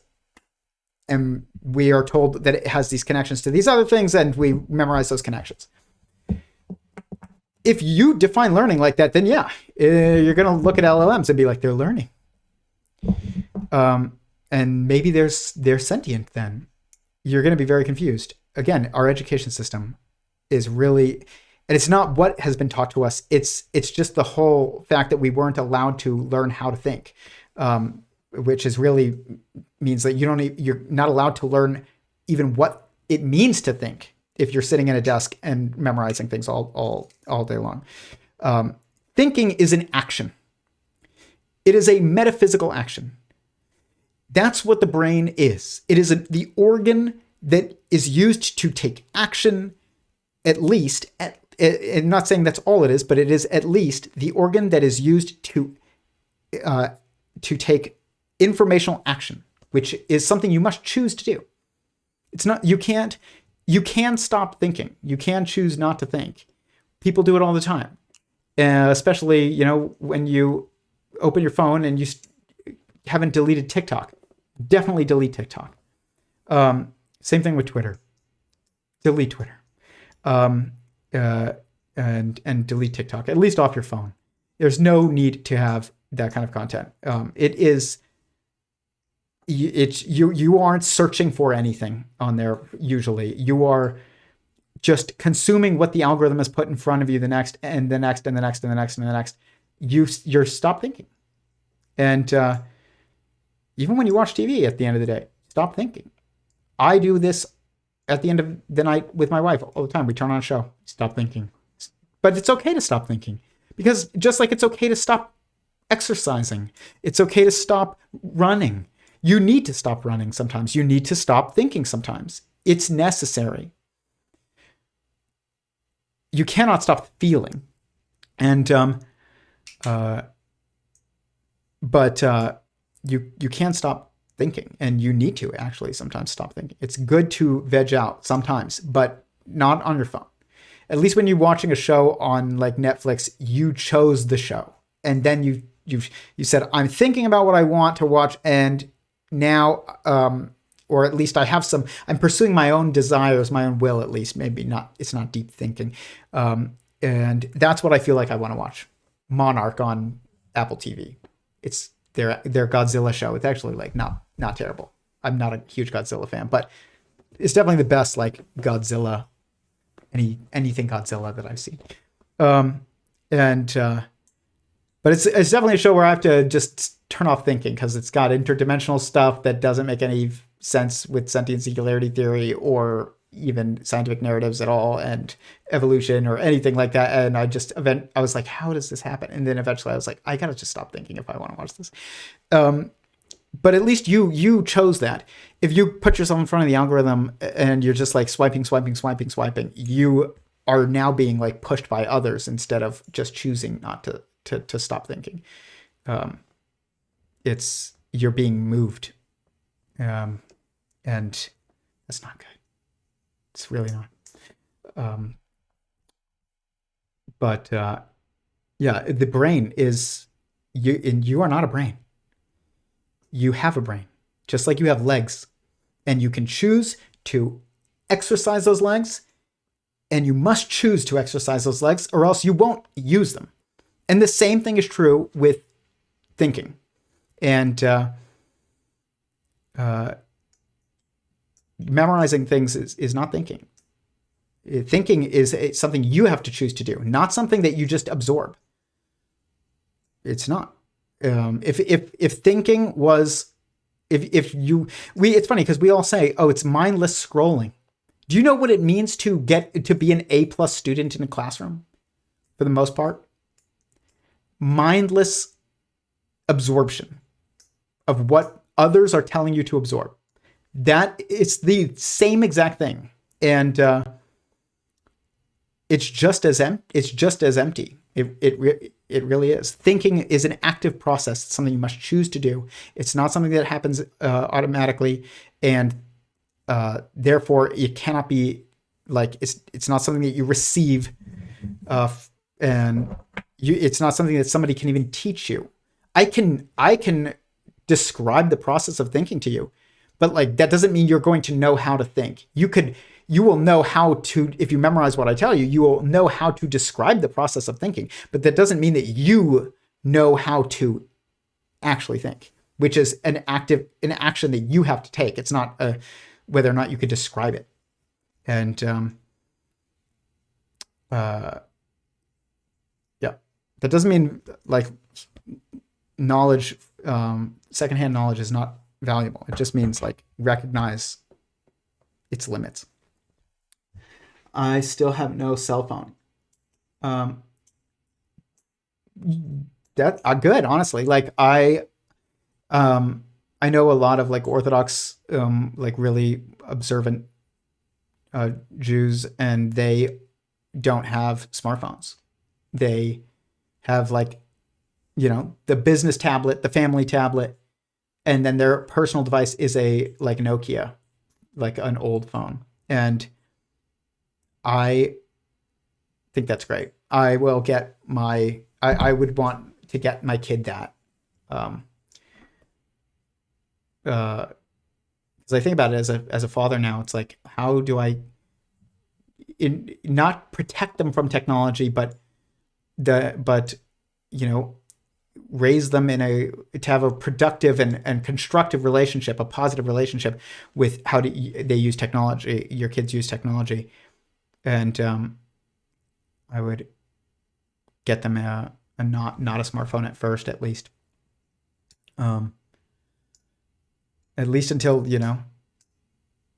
they can buy it themselves, which is hard because like I have a smartphone and I don't really want to give it up, but I honestly recognize that I should, and that I would be fine with out a smartphone. I was so anti-smartphone.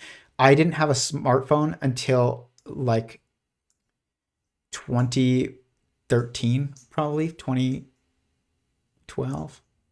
I got an iPhone 4 and I didn't even want it. My parents just sent it to me. And I don't know, they changed plans or something and they had to like upgrade the phones.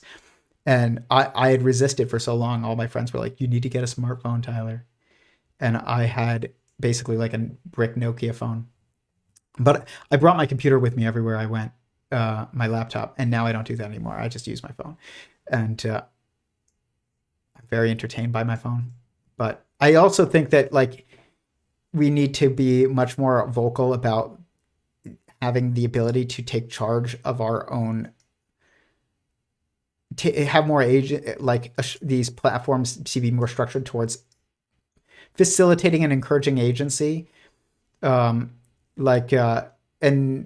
they just, I know Google or Meta, maybe both, were just sued by parents. And now they are saying that on, children's accounts, you can block shorts and reels and not have them on no YouTube shorts, no Facebook or Instagram reels. But they won't let an adult do that. They'll let an adult block a child from doing that, but they will force it on the adults. And they know it's bad, and they know we don't want it, because I scroll through YouTube and I never get on YouTube with the intention of looking at shorts, and then I catch myself being manipulated by shorts, and I just am mindlessly scrolling, and I realize it, and I'm always so angry. And but it has little dots, and it says like, you can hit it and say and choose show me fewer shorts on YouTube. And sure, I appreciate that, but if you know that I might want to see fewer shorts, just let me turn it off. There's so many little like UX manipulations that are just they're so awful. As somebody in marketing, like the best way the best marketing that you can do is to have the best product that you can have, and to show it to the people who would need it most. That is the best marketing. It's the only true marketing that is actually sustainable too. Everything else will piss people off eventually, and will fall out of fashion because it's dependent upon fashion. So you used to be able to organize YouTube search results by newest, and they took that away, and now you can only say within the last week, within the last month, within the last year, or all time, because they want to show you what they want to show you. They don't want you to actually have control over what you're seeing. They want to minimize the control that you have over what you're seeing and maximize their control over what they show you. That's so manipulative, and it's probably so much more complicated. It takes more processing power, probably even I would think, to do it the way that they just changed it, because it still involves like having some kind of predictive algorithm instead of just using the digital record of order of uploads. I mean, Instagram used to be chronological. Like you got shown the newest posts first, and then they changed it to whatever they want to show you. And you should have the option to choose between the two. And you should have the option to block shorts, and have the option to search and organize videos by date. So you can see if there's any new videos that you haven't seen on a subject that you've been searching for, instead of having to scroll through and notice all these things that they're feeding you in the process to find out that there hasn't been any new uploads on the topic that you're searching for. I can go on for hours and hours and probably days on this, but I see through it so much, and it's really, really awful. It's immoral. It's immoral.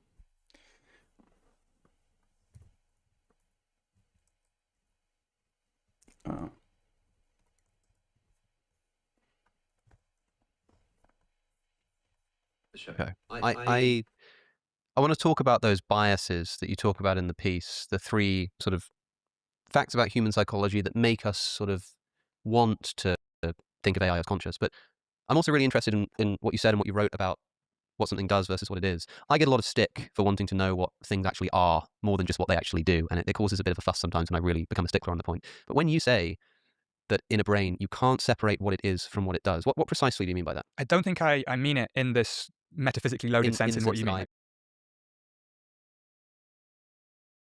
The reason why our scientific narrative is not able to say what anything is because before you define can even understand what a thing is, you have to understand the foundation that a thing is, even the concept of a thing it comes from, which is a being.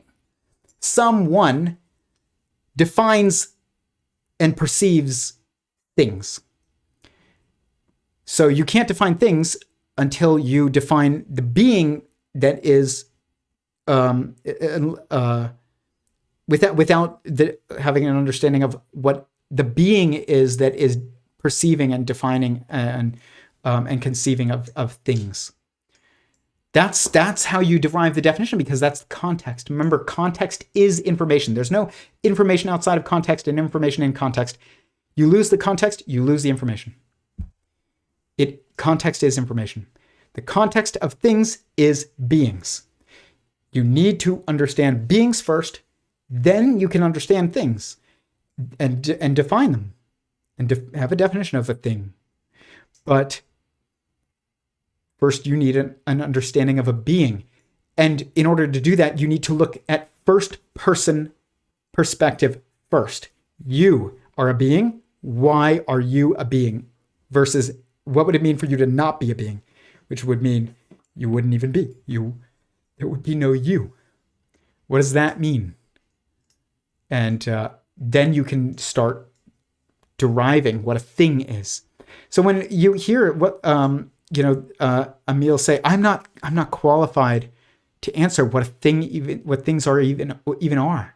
And then what is the point of what you're doing? Don't just, that's such, I'm not saying that he should say, oh, I understand, if he doesn't think that he does. I actually think Emil is unusually, truly humble throughout this interview, to give him credit, even though like some things that he is very confused. And I understand. I've been there.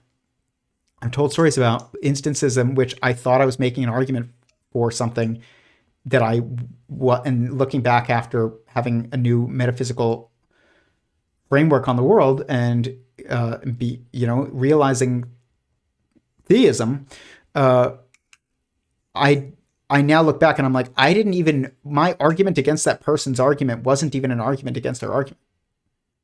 It was just totally past it. And I didn't even realize it until later.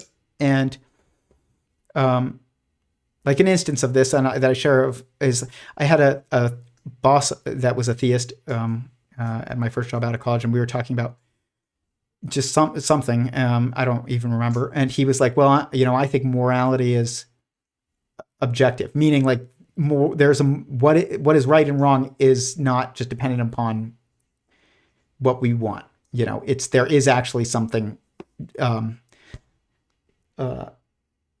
things that we could do that are good things, and some things that we do that are bad things, and it has nothing to do with consensus or our own desires. And I said to him, that's crazy. Like, that doesn't make any sense. Like, don't you know that the Nazis thought that what they did was the right thing?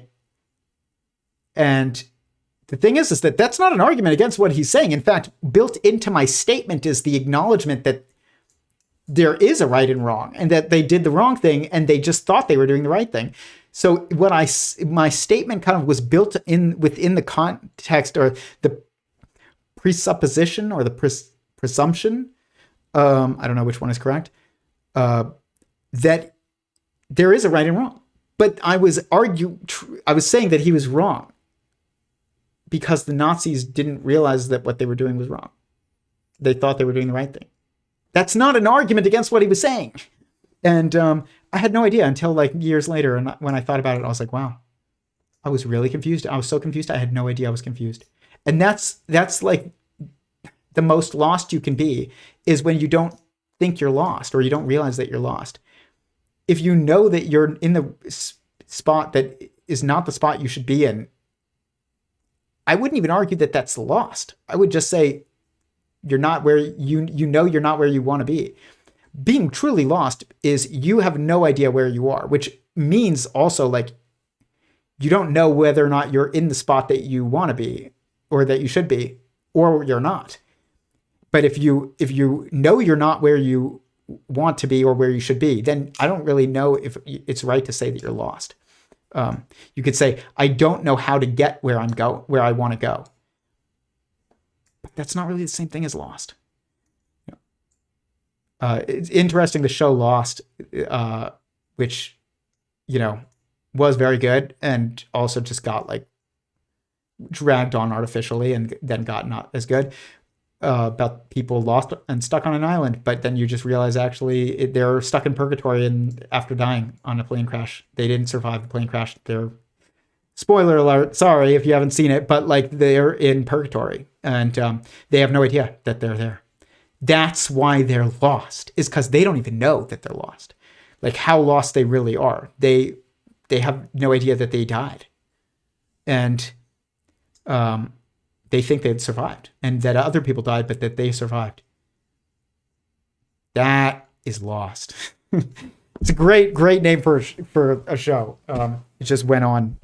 They dragged it out too long because they pursued money, not story.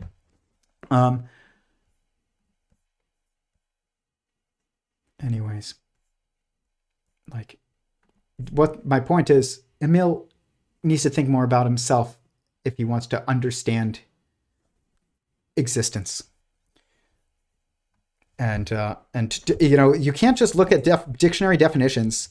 This is why I say etymology is definition, because it gives you the context. It tells you how words were constructed by other words, which in the context in which they were used, which is that's information. That's the construction and continuity and of coherent information. But if you go and you take things and we're like, you want to understand the definition of a word and you just look it up in the dictionary, who knows when that definition was put in there, or who decided that that's the definition that should be put in the dictionary.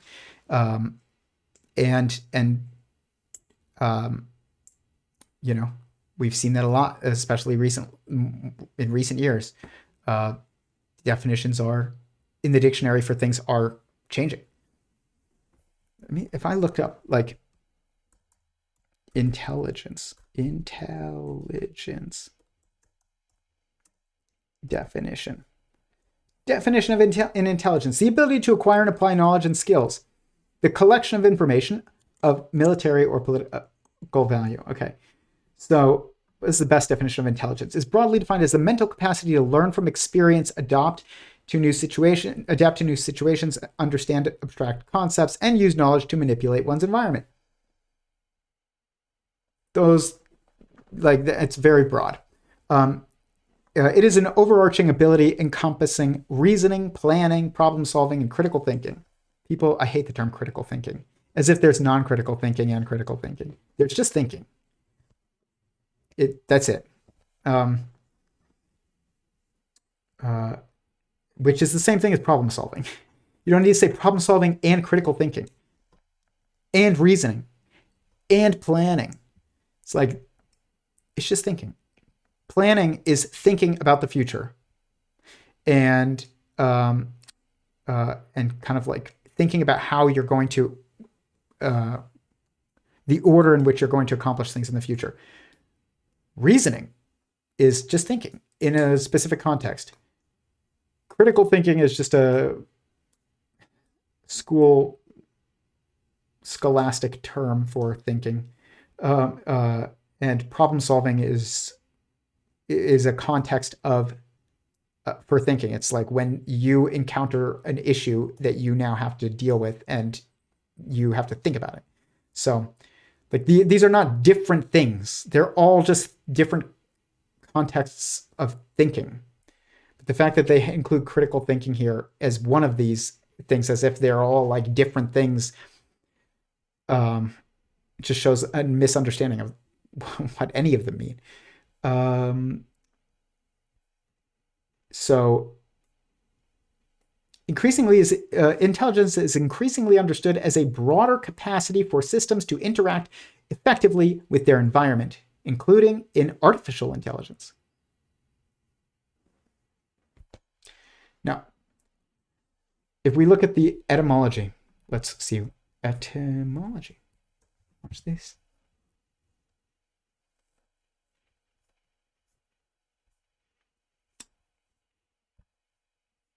The word intelligence derives from the Latin nouns intelligentia, and or intellectus, which in turn stem from the verb intelligere, to comprehend or to perceive. In the Middle Ages, the word intellectus became the scholarly technical term for understanding and a translation of the Greek philosophical term nous. This term, however, was strongly linked to the metaphysical and cosmological theories of teleological scholasticism, which is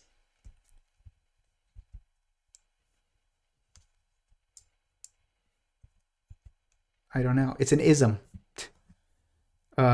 including theories of the immortality of the soul and the concept of the active intellect. So basically, just a metaphysical framework that was more true than than the one embraced by our current scientific narrative. That makes sense.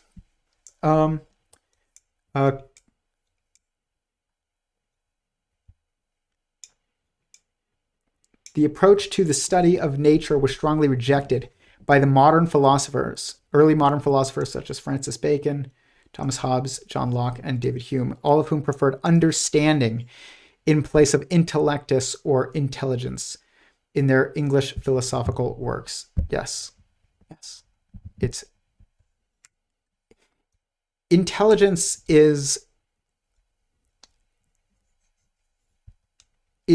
all these terms are built on each other. You can't have a definition of intelligence without, a proper definition of someoneness or sentience or consciousness, which is not the term we should be using, or a proper definition of mind. Like, all of these terms must interact in a coherent way. They cannot be redundant.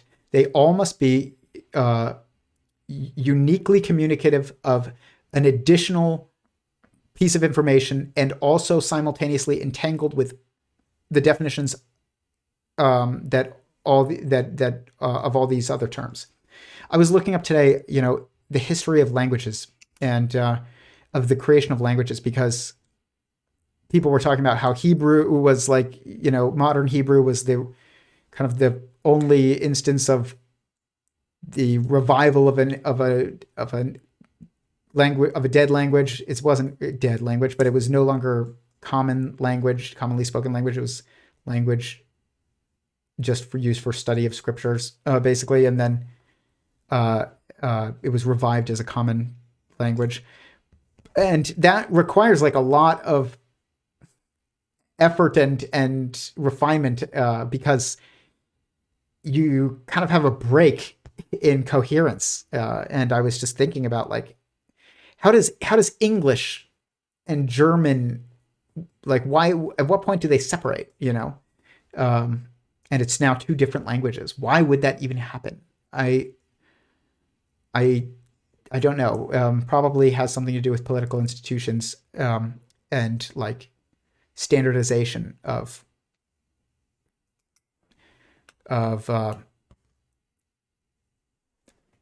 I guess government requirements and scholastic curriculum. But you would think that there would only be one language in the world. If it would just change over time, it would just evolve, and that it would fracture off and have different dialects, but it would be not different languages. It's like English versus American English, and but instead we have like German and English and French and Spanish and Italian. It's like they're all like in this little part of the world, and all these different languages. But some of them are truly like much more different. Like German and English versus like Spanish and Italian and French are like closer, and then you have English, and then you have German. But what's really interesting is that if you're going to watch any dubbed shows on Netflix or whatever, German is a very odd language to listen to if you're an English speaker, at least. And it's very different from French or Spanish or the Romance languages like French or Spanish or Italian. But if you're, one thing that I've noticed is German dubs extremely well, like in English. You can watch a German show for multiple episodes and that's been dubbed into English, and it will take you time to realize it. You might be like, is that dubbed? It looked dubbed for a second, but now it doesn't look dubbed anymore. Something about the German language, the way that we perceive the lips is similar to English, even if the sound is very different, which is fascinating. If you watch the show Dark on Netflix, which is a very, very fascinating show about time, is a great show. It's German dubbed into English, and I had no idea for like a whole season of watching it. I had no idea it was dubbed. Try watching a Russian show. It's immediately recognizable that it's dubbed. Spanish, immediately recognizable into English, immediately recognizable that it's dubbed. German? Nope. I don't know why, but there's definitely something to that. But yeah. Language, man. You can't take it out of context. It's crazy though, like researching how Hebrew was revived, and also like kind of like modern Hebrew it's kind of a combination of revival and addition, which is most languages, I think. But this one is really interesting because it was like really, really motivated by one guy, and who him and his wife decided to raise their child in a home where they only spoke Hebrew. This Hebrew that they were, it was like mainly just similar to ancient Hebrew, but also he had to make add all these new additions to the language that he pulled from Arabic and other languages, because there's all these new things and concepts in the world that didn't exist, when ancient Hebrew was still being spoken commonly. And they never got those terms because it died off as a commonly spoken language. So you weren't using it to speak about,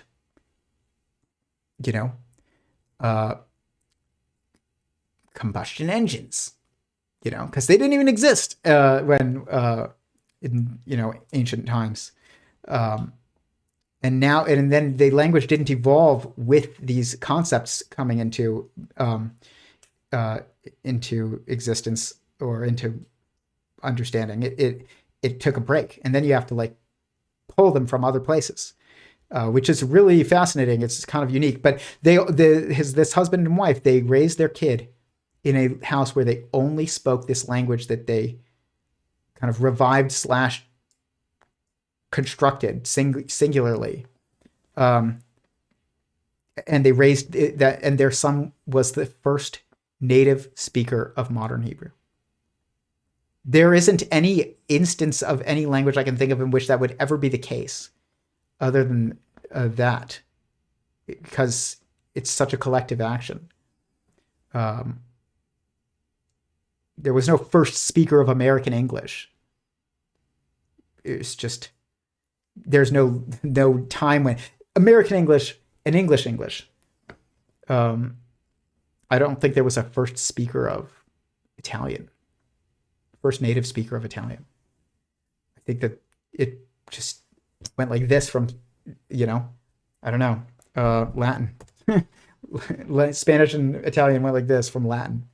But yeah, that's fascinating about modern Hebrew. People argue, is it actually the revival of a language or is it the creation of a new one? It's both. It's not even something worth arguing about. It's fascinating nonetheless. Science. Okay.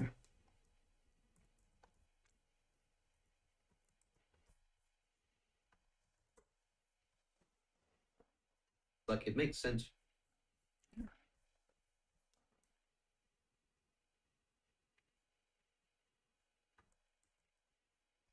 Okay. My order got a little messed up, but here you go. And that's basically his sort of principal grounds for saying that they are different types of things. I want to ask you if you can imagine yourself without a body. And most people, I think, sort of go like, yeah, sure, I can sort of imagine without my mind, just like a dead corpse. And without my mind, just like a dead corpse. And Descartes famously, to establish his mind-body dualism, keeping them separate, the way he gets there is just by saying, like, well, I can conceive of myself existing without a body, and I can certainly conceive of my body existing without my mind, just like a dead corpse. And although they might be tied up in various ways, the fact that they are conceptually different means that they are different things. They might coincide, but they're literally conceptually, separable. And that's basically his sort of principal grounds for saying that they are different types of things. I want to ask you if you can imagine yourself without a body. And most people, I think, sort of go like, yeah, sure, I can sort of imagine floating around in the void. But I mean, given everything that you know about consciousness and your understanding of how it works, can you actually make sense of some kind of conscious being that has no embodiment whatsoever? Or is that actually something that you now, given your views, sort of can't imagine? Embodiment in the sense of having a physical substrate? Let's say that, yeah. Or in having a body interacting with an environment? No, just having a physical... Okay, because I just mentioned that because one can think of, let's say, an organoid as it has a physical substrate, but it doesn't have senses or motor effectors or legs or anything. It doesn't have limbs. So it's kind of disembodied in the sense that we might use embodiment But it has no sort cognitive of science. contact with the outside world or anything. No. But no, I mean like not even having that. Okay, Can you imagine, I mean, even like conceptually? The reason why he can't think about this properly, and he's like thinking about organoids and things, is he's not thinking about like an afterlife or God. And I don't even think it makes sense to think of God as like not having a body. Like you have to understand the context again of what even physical material matter is. Like, what is it? And you can only do that properly by understanding that we are a nested quasi-periodic fractal pattern of nested beings within one being, and we're all interacting with each other. And our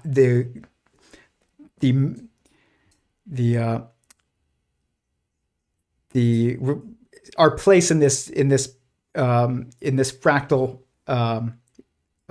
dictates our constraints. Just like, you choose to pick up the water bottle. Now all your cells their whole world has to move. They all have to take action to deal with the fact that you have reached out, picked up the water bottle. And you have to drink the water because otherwise your cells are going to die. And then you can't drink water because you won't be alive anymore.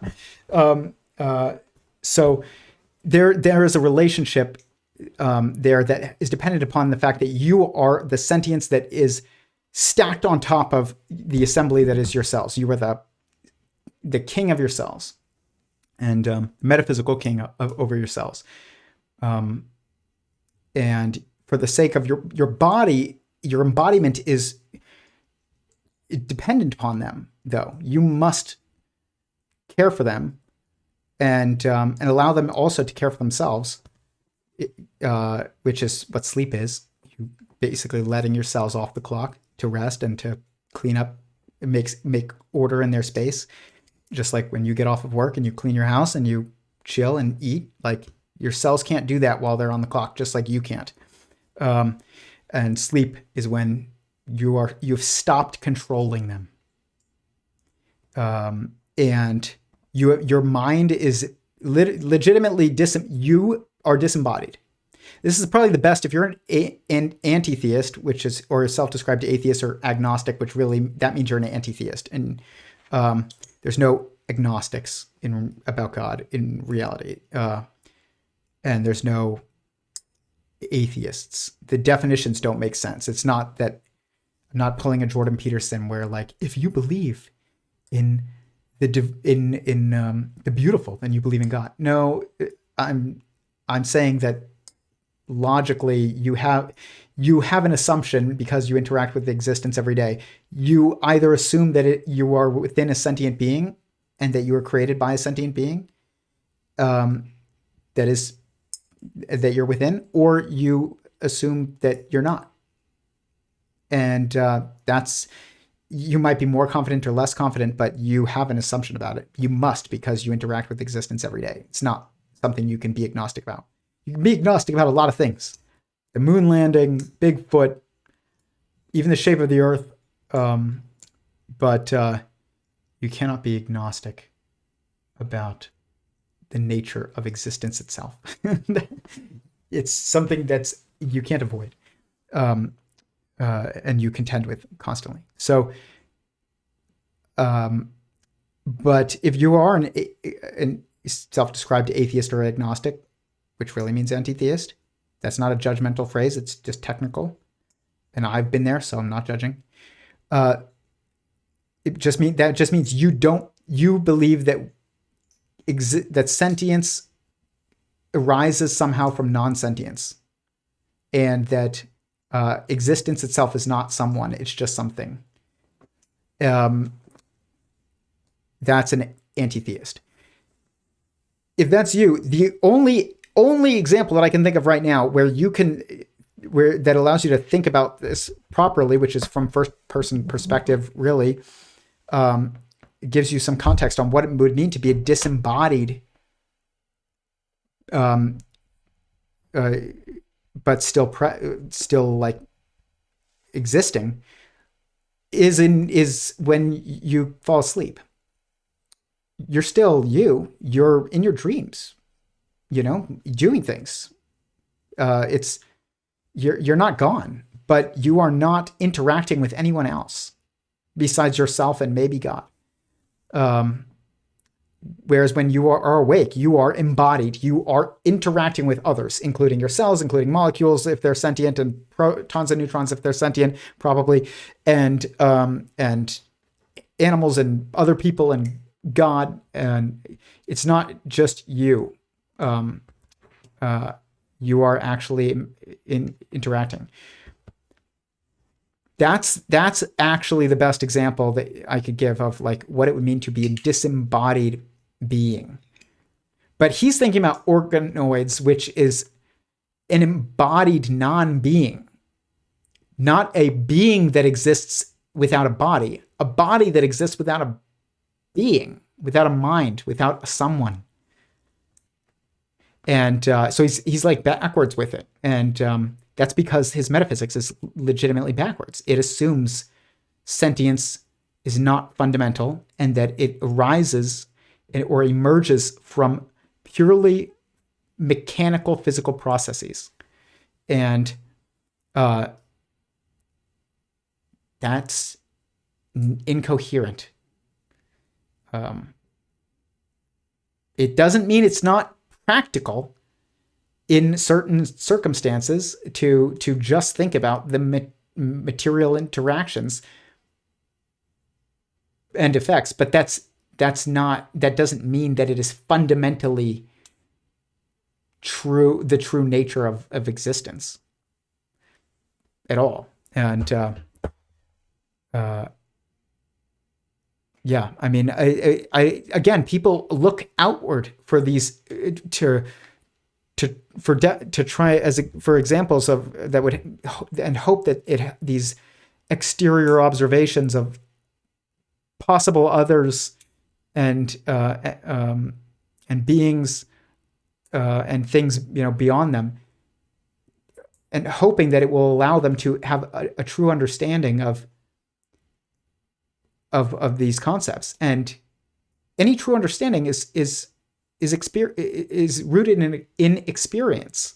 You could memorize all the rules of the road and never, and the entire driving handbook. And that doesn't mean that you know how to drive if you've never driven. It just means you know, like, the rules. That doesn't mean you understand driving. It doesn't even teach you why you would even drive in a driving handbook. You have to experience needing to drive and then driving to accomplish that the goal that fulfills your need that you have, and in order to even understand why you would drive. Like, what's the point? It doesn't say in the handbook of driving is to accomplish one's goals. And even if it did and you memorized it, you still wouldn't get it. You have to have a goal and experience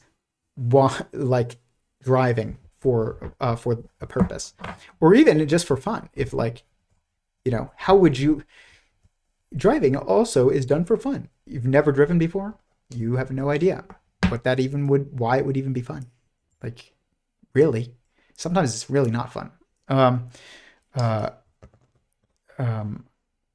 It's definitely the most dangerous thing that we do in our daily lives, most of us, and it's probably something that would be better if it was more automated, but optionally automated.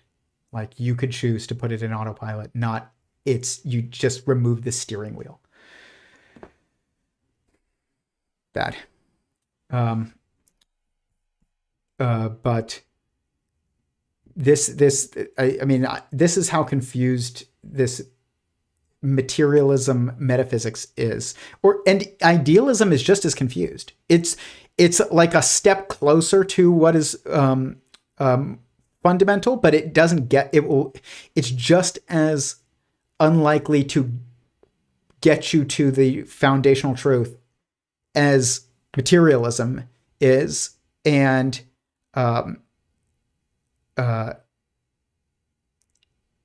again, it's an ism. They're both isms that aren't theism. So if you watch my commentary on Bernardo Kastrup's idealism, he gets to, as the closer he gets to, like, the foundation of existence itself, this totality of it, the further he actually gets from, like, an agentic someone with will and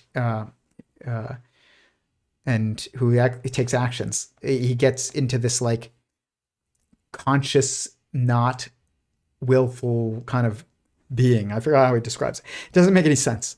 And beware of isms that aren't theism. There's a logical reason why they all end up being insufficient. And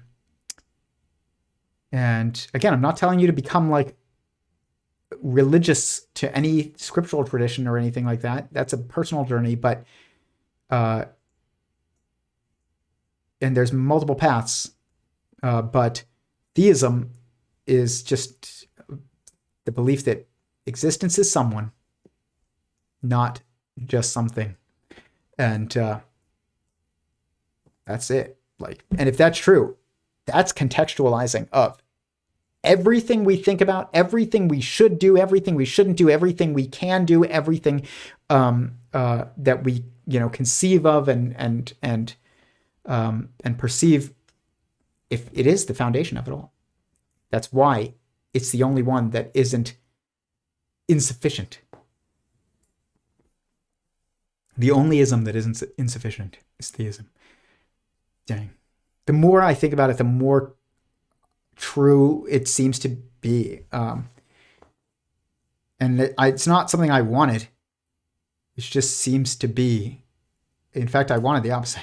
But in the very beginning, and then I even wanted the opposite. The other day, I caught myself thinking about it. I was like, I don't subscribe to any ism, and then I was thinking about it. I was like, no, that's not true. Theism, and you don't want to be anti-ism. You just want to be pro the right ism, and there's only one.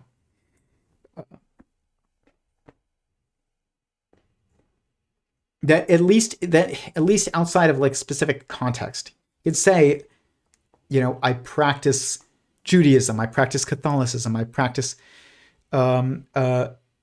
capitalism, you know, when I make a business or whatever and work with people voluntarily. But I practice communism when I get paid family leave, you know, or something like that, or I pay taxes into the system that then are used for people's like unemployment. And just none of those things should be defining of your worldview. Like you shouldn't say I am any of those things. It's like, no, those are like contextual circumstances that all of them might be true simultaneously. The only one that is all-encompassingly contextualizing and should be the foundation of your worldview, if it's true, which I think it is theism.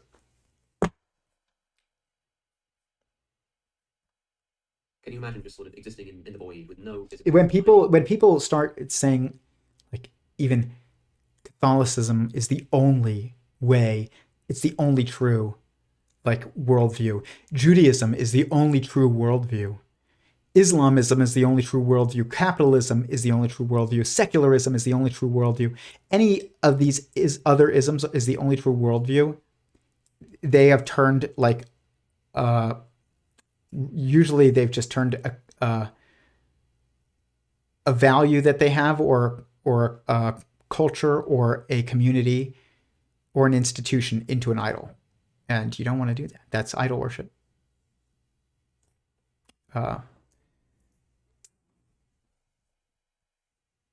That doesn't mean those things are false. It just means, like, they are not all-encompassing. Theism, if it's true, is by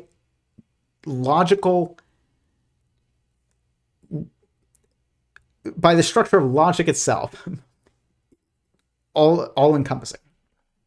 Conceptual imagination distorted is too low a bar. I don't so much store break. Yes, you know, I mean, they're concepts. I can create a concept in which there is a disembodied consciousness. Yeah. I can write stories about it. But I think this is, you can't really use that to carry much weight. Yeah, sure. It's a problem with these kinds of conceivability arguments in general, I think. So it's a bit like, can I imagine a Boeing 747, well, they're out of service now. Can I imagine a Boeing 787 fly backwards through the air? Yeah. Well, yes, of course I can imagine it. I can picture it. Yeah, right. But the more I know about aerodynamics and engineering, you know, nomologically, so given the laws of physics as they are, you can't have planes that fly backwards. Yeah. So he's actually right about this. The best example of this is when people anti-theists will say, if God is all powerful, then can he make a rock so heavy you can't lift it? And they just think it's a gotcha. And they've misdefined what it means to be all powerful. It just means, like, your will be the one that ultimately trumps anyone else's will that exists if their will is in conflict with yours. If your goals are in conflict with someone else's goals, whose goals are going to actually win out? God's. That's what it means to be all-powerful. All-powerful means doesn't mean being able to do anything that we could conceive of, even the things that are conceptually nonsensical, which anybody that says, can he make a rock so heavy you can't lift it, is saying that because they've purposely tried to create a nonsense situation. And it is. It doesn't make any sense. No, God cannot make a rock so heavy you can't lift it. But if you understand what a rock even is, like, you understand why God probably didn't even try and make rocks. They are actually an emergent, like, and all.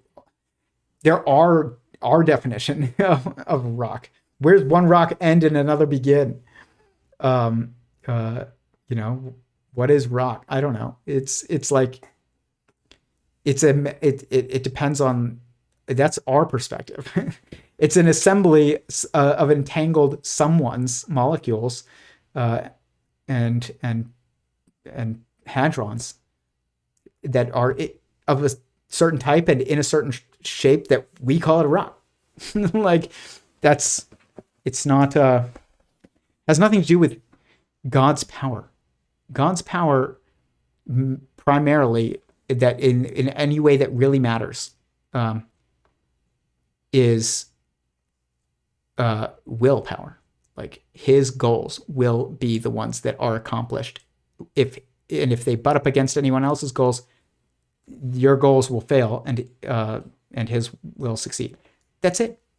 It's like my dog versus me. If my dog has a certain will to do something, and it's against my will, it's not going to happen. At least it's not if it's not like a long-term goal, it's just not, because I control their environment. God controls our environment because God is our environment. It's like if your cells have an individual goal that's selfish. What happens is they go metastatic. They become cancerous. That their goal is contrary to or in conflict with the goal of the king that is stacked on top of the assembly of cells, and that is their world, which is you. If you were constantly aware of all of your cells, which God is constantly aware of everyone in existence, I believe that. At least he has the capacity to be aware of any of us, even if he changes his focus. He can focus on anyone who exists within him. He's like, kind of think about it as like an inverted eyeball. It's like looking in at everyone that's inside the eyeball, and we're all inside the eyeball. But so no one's out of sight. Whereas like certain cells in your body right now, you can't see. You don't know what they're doing. That's not true for God. But if you could see every cell and what they were doing at any time, no one would ever die of cancer, ever. We would cut out the cells that went metastatic before they could destroy the system. And we do that anytime that we are aware of cancerous cells. Your will, absent technological constraints or limits in perception, will trump the will of any of the cells in your body. Just will. That's what it means to be all powerful, or God is the most powerful. It's maybe a better way of thinking about it now, but like this, he's right though. Like it doesn't make sense to just think about like concepts. There has to be like a logic to them. But the thing is that what he's not realizing is that there is a logic to what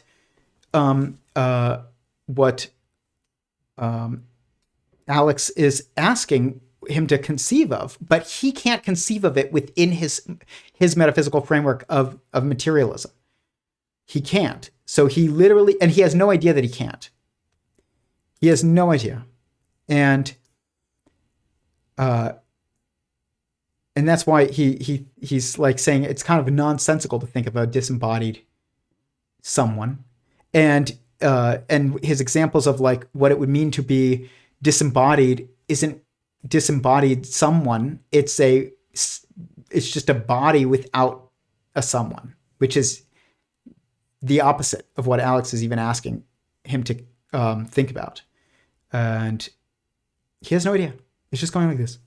It's not going like this over Alex's head. It's going like this over Emil's head, though. And this is why context is information. And if you have the wrong foundations, you are going to be lost. And not just lost, but lost, so lost that you will not realize it. Just like me and the story about like objective morality and my boss when I was an anti-theist that I told earlier. Just like what's happening here. And, the best example that I can think of, though, if you're an anti-theist, is when you are dreaming and asleep, you are conscious. Like you are you are still sentient. I don't want to say conscious because I actually think that the best definition of conscious is when you're awake versus asleep, basically. But if you're unconscious, that means like you're knocked out. You're either sleeping or you were given a sedative or you hit your head too hard, something like that.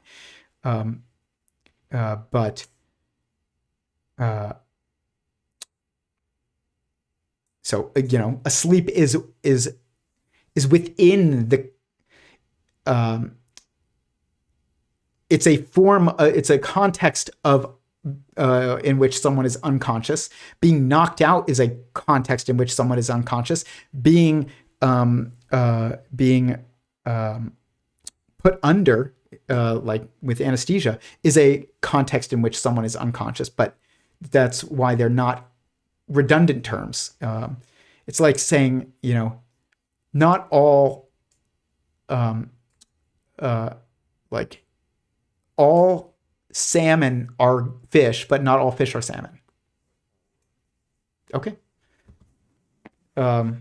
This is why directionality matters, because like you need to understand fish if you want to understand it first before you understand salmon. You can't understand salmon without understanding fish. And this is just true of everything in language. I mean, it's just true of information. It's just the truth of what context means, or what context is. It's construction. Okay. Yes. I'm a little. The written word is techno. Okay. Anyways, okay. Be right back. Words have meaning. Spelling has purpose and power. Yes, it does. It definitely does. It's interesting when you say, like, people say, like, cast a spell. And it really just means like a spell or magic in the current context of how we use the term. It just means like fake, fictional, like power, that implementation, like that, be in ways that we can't actually do. But like before novels were common, which is kind of the beginning of fiction. I mean, outside of like myth, but myth is a little different than like fictional novels. One of them, it has the intention of entertaining, and the other one is kind of like metaphor for explanation. It's different. But novels, written fiction, I think has destroyed the definition of so many, and actually understanding of so many concepts and terms. But even some really important ones like love. Like love was an action before novels. I'm almost sure of it. You would say, to love her. It would mean like I commit to caring for her and doing what's best for her, and I'm committed to it. Not just that would mean like to love someone. And you can feel loved when someone loves you, when someone acts in a loving way towards you, commits acts of love for you. You can feel loved, which is an emotion, but you don't feel love for others. That's not actually a proper or a coherent use of the term, even though I say it because we all say it. But I think that it was invented by novelists, or was redefined by novelists to just convey in a short period of time that commitment, that in real life was evident in actions and long-term commitment. It wasn't, you didn't have to say that two people were committed. You didn't have to say, I love you to your spouse for them to know it. If you cared for them, protected them, and enabled them, and and tried to make them happy, like that, they would just know. They just know. You don't have to say, I love you. It's just, we've turned it into like an accomplishment when somebody says, I love you. It's not an accomplishment. There's no value in it whatsoever. Um, uh, you know, if I said I love my dog, but then I strangled it and beat it and threw it outside and didn't feed it, do I really love my dog? Even if I have like an emotional liking of my dog, like my feelings towards my dog is that I like having my dog around, but I treat it awfully. That's not loving your dog. That exact situation shows you exactly the true definition of the term, because you can look at the context and not the dictionary definition, but the actual context, how it, its use is communicative and coherent in its communication. So it's conceptually it is conceptually communicative in a coherent fashion. To be over the top.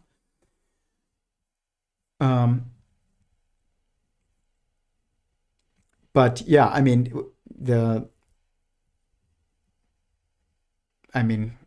point is just look at yourself. Like think about, oh, when am I disembodied but also sentient still?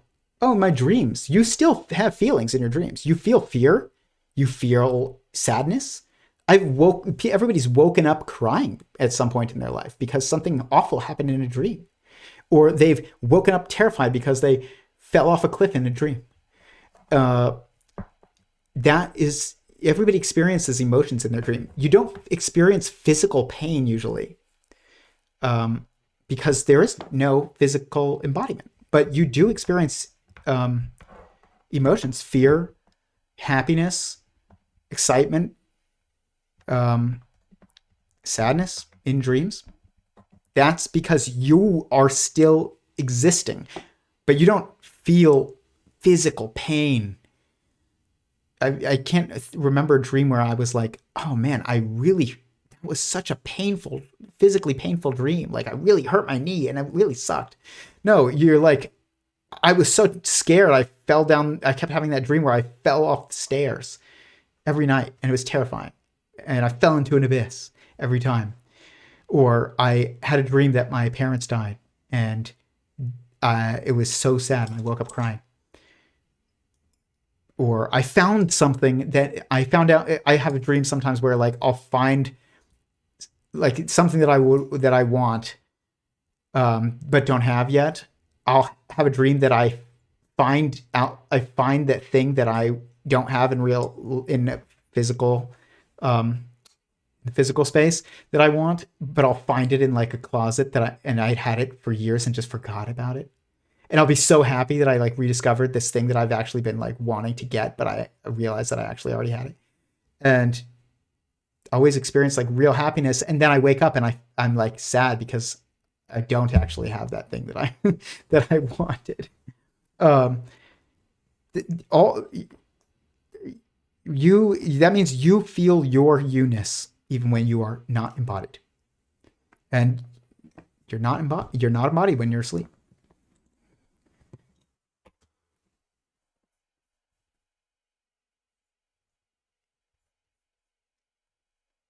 Okay. The fact that he can't even think about it, though, just shows like he can't even realize that he can't think about it either. He just thinks it's a nonsensical concept. And it's just like I thought the idea of an objective morality was a nonsensical concept, even though I actually like practically embraced it. And just didn't even realize it. I was lost and didn't know I was lost. This is what Anil is dealing with. Yeah. So that's where I land. Yes, conceptually, I think it's possible to imagine these things. But if I want to understand how things are in the world as it is, with the laws of nature as they are, then the more I know about the brain, the body, how intimate these connections are, and how explanatory they are as well, then it becomes less. It doesn't really mean anything to say that I can conceive it. Yeah, and I think that also the reason I asked you that was because there's a level at which you can conceive something, and then upon learning new information, you suddenly can't. Like a child can imagine a plane flying backwards because you just picture it in your head. But once you know how planes work, once you know how lift is generated, it's like you actually kind of now can't imagine the plane flying backwards. I mean, you can literally imagine a physical object moving across the sky, but you can't imagine it flying backwards, because flight is a physical concept that is applicable to the laws of physics as we know it. You know, He's so philosophically talented, Alex. He's completely right. What he's saying here is that there's a context that is dictatorial of that is the context that must, have coherence maintained within it. And if you add to the context information, you're adding context, and now you still have to maintain coherence. And if you add context that kind of destroys any now you can't imagine a plane flying backwards, like, then, like I got my daughter a toy airplane last week. She loves airplanes and trains and stuff, so we got her a toy train and a toy airplane, and she takes it and she goes, "Fly, plane, fly, plane," and she goes back and forth with the airplane. She doesn't go like this, but an adult doesn't go like this and like this when they're making an airplane go flying in the air. They go like this, and then they turn the plane like it actually has to turn. And not just because they've seen planes do it. Most people don't pay that much attention to planes. Some people do, I do, but like most people don't. It's that they know how it works. And if you've ever stuck your hand out of the car window while you've been driven in a vehicle before, like, then you get added context, like how a wing works. And but my daughter, she's, I talked about this, how I was going to eventually make a video about her mental development, and I will eventually. She's at this fascinating stage where she doesn't say I, or she does. She's just started saying I instead of just constantly referring to herself in the third person. So her name is Juliana. So she'll say, she calls herself Junana, even though she can say Juliana, but like in the context of thinking about herself, she just says Junana because it's easier, I guess. And right now, and so she'll be like, I was teaching her about fire ants, and when we were on a walk, I was like, when you see fire ants, we go the other way, we don't touch them. And she was like, yeah, they bite mama, they bite dada, and they bite Junana. They don't say they'll bite you, me, and mom. She says, bite mama, they bite dada, they bite Junana. She refers to me in the third person too all the time, even when she's talking to me.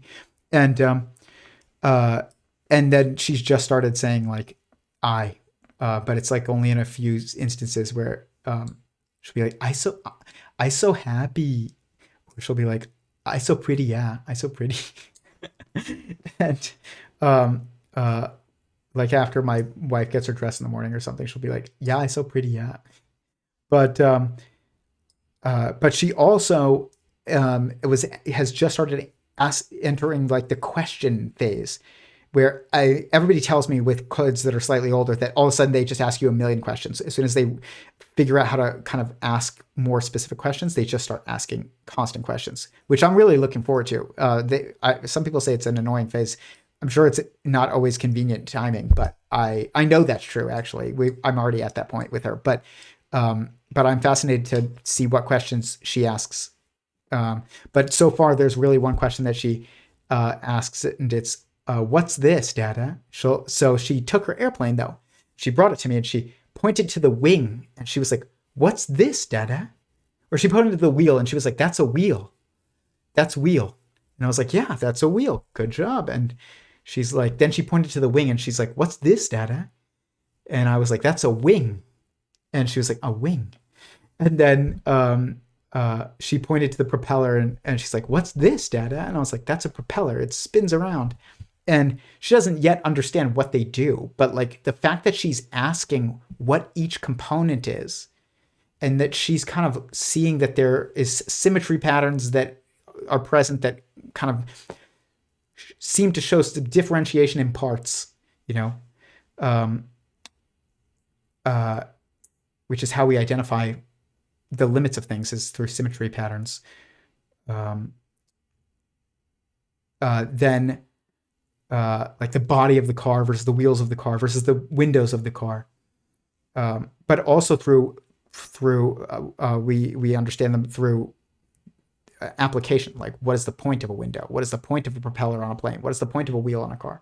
So that's a deeper level of understanding that comes mainly from first-person experience. But differentiation of terminology is the beginning of that, and it doesn't give you an understanding of what things are, but it allows you to ask questions that and seek answers through actions, and through experimentation and observation that allow you to conceive of what the purpose of something is. Like, if you have no word for wing, then you can't think about what the purpose of a wing is. You just think about how an airplane as a whole. It's interesting because they, in Africa, in Nigeria, there's a tribe which is my wife's family is of this tribe. It's called the Igbo tribe, and it's a big tribe in Nigeria. And she in Igbo, in the language, like the Igbo language, there's no, and I would imagine this is true for many languages that evolved in a tropical or subtropical context. There's no word for maintenance. And because the climate means that, and the environment around you is like, you don't maintain like even like a roof, where, like, if you go to I don't know, the United Kingdom, like, where it's raining all the time and it's cold, and they were making thatch roofs, which is out of straw. You have to maintain it constantly, or else it doesn't repel water anymore. It won't work. It will just constantly leak. It won't hold heat in. And you can't just make a new roof every time that it stops. It gets it starts leaking. You have to, for it to work, in order to contend with the materials that you have in the environment that you are in, you have to, and the goals that you have for it, you have to maintain it. Whereas if you're in a subtropical environment, if the roof is leaking and you just have, rain is rare, or rain is common and you're in the rainforest and you're making a roof out of, I don't know, like big leaves, not like porous straw that rots. Like, you just get a new leaf when you need a new leaf. Like, you don't maintain the leaves that you have. You just get a new leaf, or you get a roof that leaks during a monsoon in subtropical environment, or even a desert environment. It stops working. You just make a new one. And so this has like implications on your conception of what it would mean to maintain things, if you were given something that needed maintenance. And if you give somebody a knife that's made of carbon steel that needs to be maintained, needs to be kept oiled, needs to be kept repeatedly sharpened after uses, and to somebody in like a very dry environment like Arizona, way less maintenance, just needs to sharpen it. You don't need to keep it oiled. But if you give that same person the same knife in Florida, if they don't keep it oiled, it will rust away. And it's just interesting that, we need the terminological distinctions are the beginning of start forming the context that we need to ask more specific questions. So she's building the context now to ask like more complicated questions, my daughter. And the first question that she has at least like, or that she's been asking me lately is, what's this? What's this? What's this? What's this? What's this? But she'll take a pen. She'll be like, what's this, Dada? I'll be like, it's a pen. And she'll be like, what's this, Dada? I'll be like, that's a clip, the pen clip. And then I'll show her like what it does. What's this, Dada? Like, that's the bolt. Like, and she'll look at my shirt. She'll be like, what's this? And I'll be like, it's a button. But you have to know what a shirt is in order to look at a button. You have to know what a pen is in order to look at a clip. You can't understand this without understanding this. You can't understand buttons without understanding a shirt. It's fascinating to watch. If you want to understand thinking and intelligence, do not look at LLMs. People who are childless and just and you know, or even if they have children and they're not paying attention to their children, or they and they aren't paying attention to themselves. This isn't a criticism of people who don't have children. Not everybody. If you're married, you should try and have kids, but and leave the rest to God. But like, if you're not married, you shouldn't have children. But if you're attracted to the opposite sex, you should get married. But the point is, though, is that you should look at things at closer and more understandably or assumedly true instances of examples for these concepts, instead of looking at something that you don't even know if it's intelligent, and you're going to try and figure out if it is intelligent, and then you're going to use it, observing it, to try and then figure out what intelligence means. It doesn't make any sense. Why would you like? I hope that makes some. You're following along. Is that people do this with life when they say, life is, what is the definition of life? It is something that has metabolism, and it responds to stimuli, and it maneuvers or whatever. But then they'll say they'll say something is alive, but then they will not agree on what the definition of life is. It's like, how can you even do that? That's not coherent. And what you need to do if you want to understand any of this stuff is look at your own experiences with your own self, and also, if you want a third person perspective, the best thing that you can do is have children. You will see how, and be a good and present parent. You will watch from what it really looks like for a third person point of view, but also like an interactive point of view of what it is like to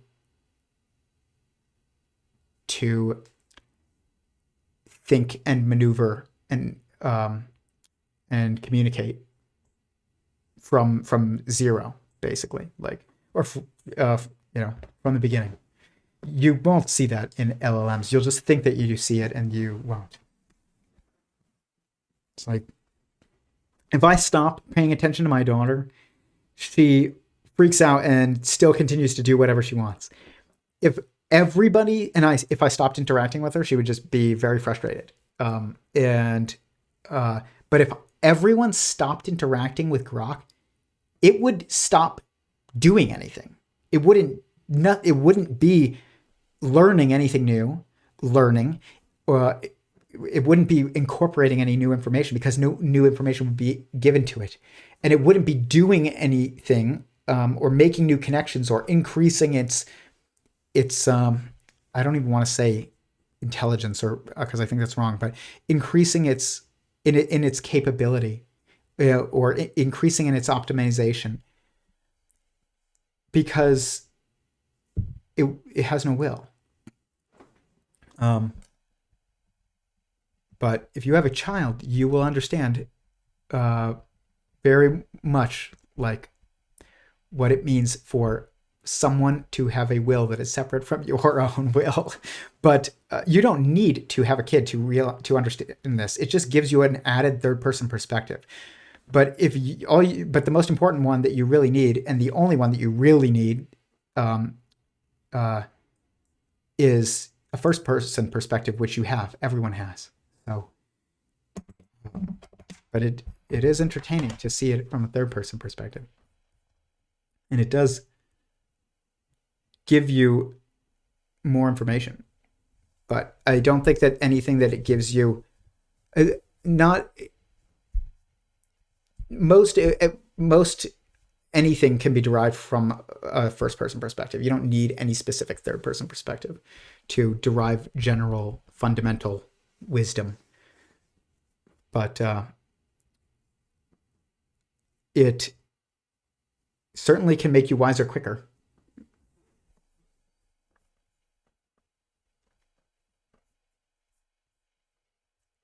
Okay.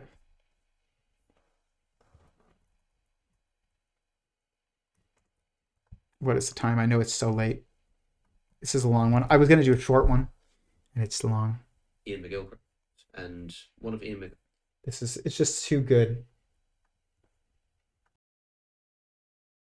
McGilchrist's most important concept is the concept of focus.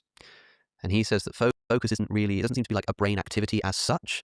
I don't quite know how he characterizes it, but he talks about how, like, if I played two sequences of like random numbers or words into each of your ears, so different sequence in each ear, and I just told you, just pay attention to the right ear, then afterwards you could recite, the series of numbers, but you wouldn't be able to tell me what the left one was. Whereas if I asked you to focus on the left-hand side, you could do it vice versa. And that just, it's extremely simple. Like, yeah, obviously, yeah, I'm focusing on one, not the other, but that just baffles me because I'm like, well, what's the difference? What is the thing that's changing when I just decide I'm not moving? There's no new information really. I'm just making this decision to sort of, I'm just pushing my attention over here and pushing my attention. Well, over that's there. it. That's the difference. But like attention. That just seems such a strange. Like, what do you think attention is? Like, do you think attention is just another kind of brain activity? Do you think it's a sort of pre-brain activity, like a qualifier as to how the brain activity occurs? Like, do you know what I mean? Like, it seems weird for me to say that attention or focus is just a brain activity because it seems to be the means through which I determine what brain activity happens. You know what I mean? Yeah, I think both. I think it would be strange if it didn't. I don't think it would have the functional role that it has. I think attention is one of those words. It's only slightly less mysterious than consciousness. But I think it is less mysterious. I think it's less sort of metaphysically loaded. But it's one of those things that seems fairly natural. Like, I pay attention to something, but when you ask what that really means, it gets very difficult very, very quickly. That's only because he doesn't have a true metaphysical context that frames his linguistic,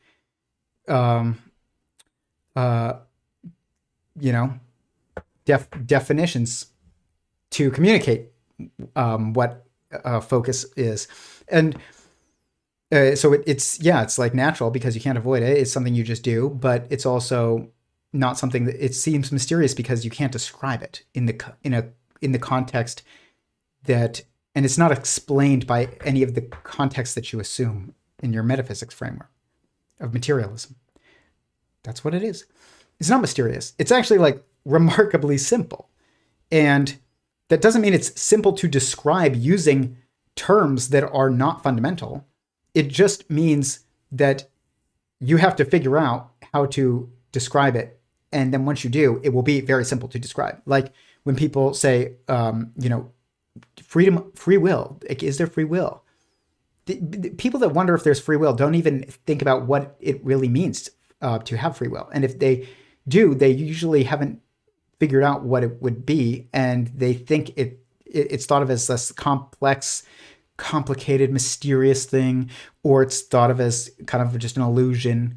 But it's really just personal desire, will. It's just the desire to do something that is your personal desire. That's it. That's what freedom of will is. I want to do this and you want to do that. Sometimes I want to do that and you also want to do that. But like, we're not required to have the same desires, and we have independent desires. That's what sovereignty is. It's the ability to choose your own goals. And not to do whatever you want. Like Sam Harris's idea of free will is like, it was once he described it, and it was like, yeah, I didn't choose to be born, and I didn't choose to be like for the atoms in my body to exist and my cells to be the cells that I got, and my the genes that I have to be the genes that uh, I didn't choose them. That's not freedom of will.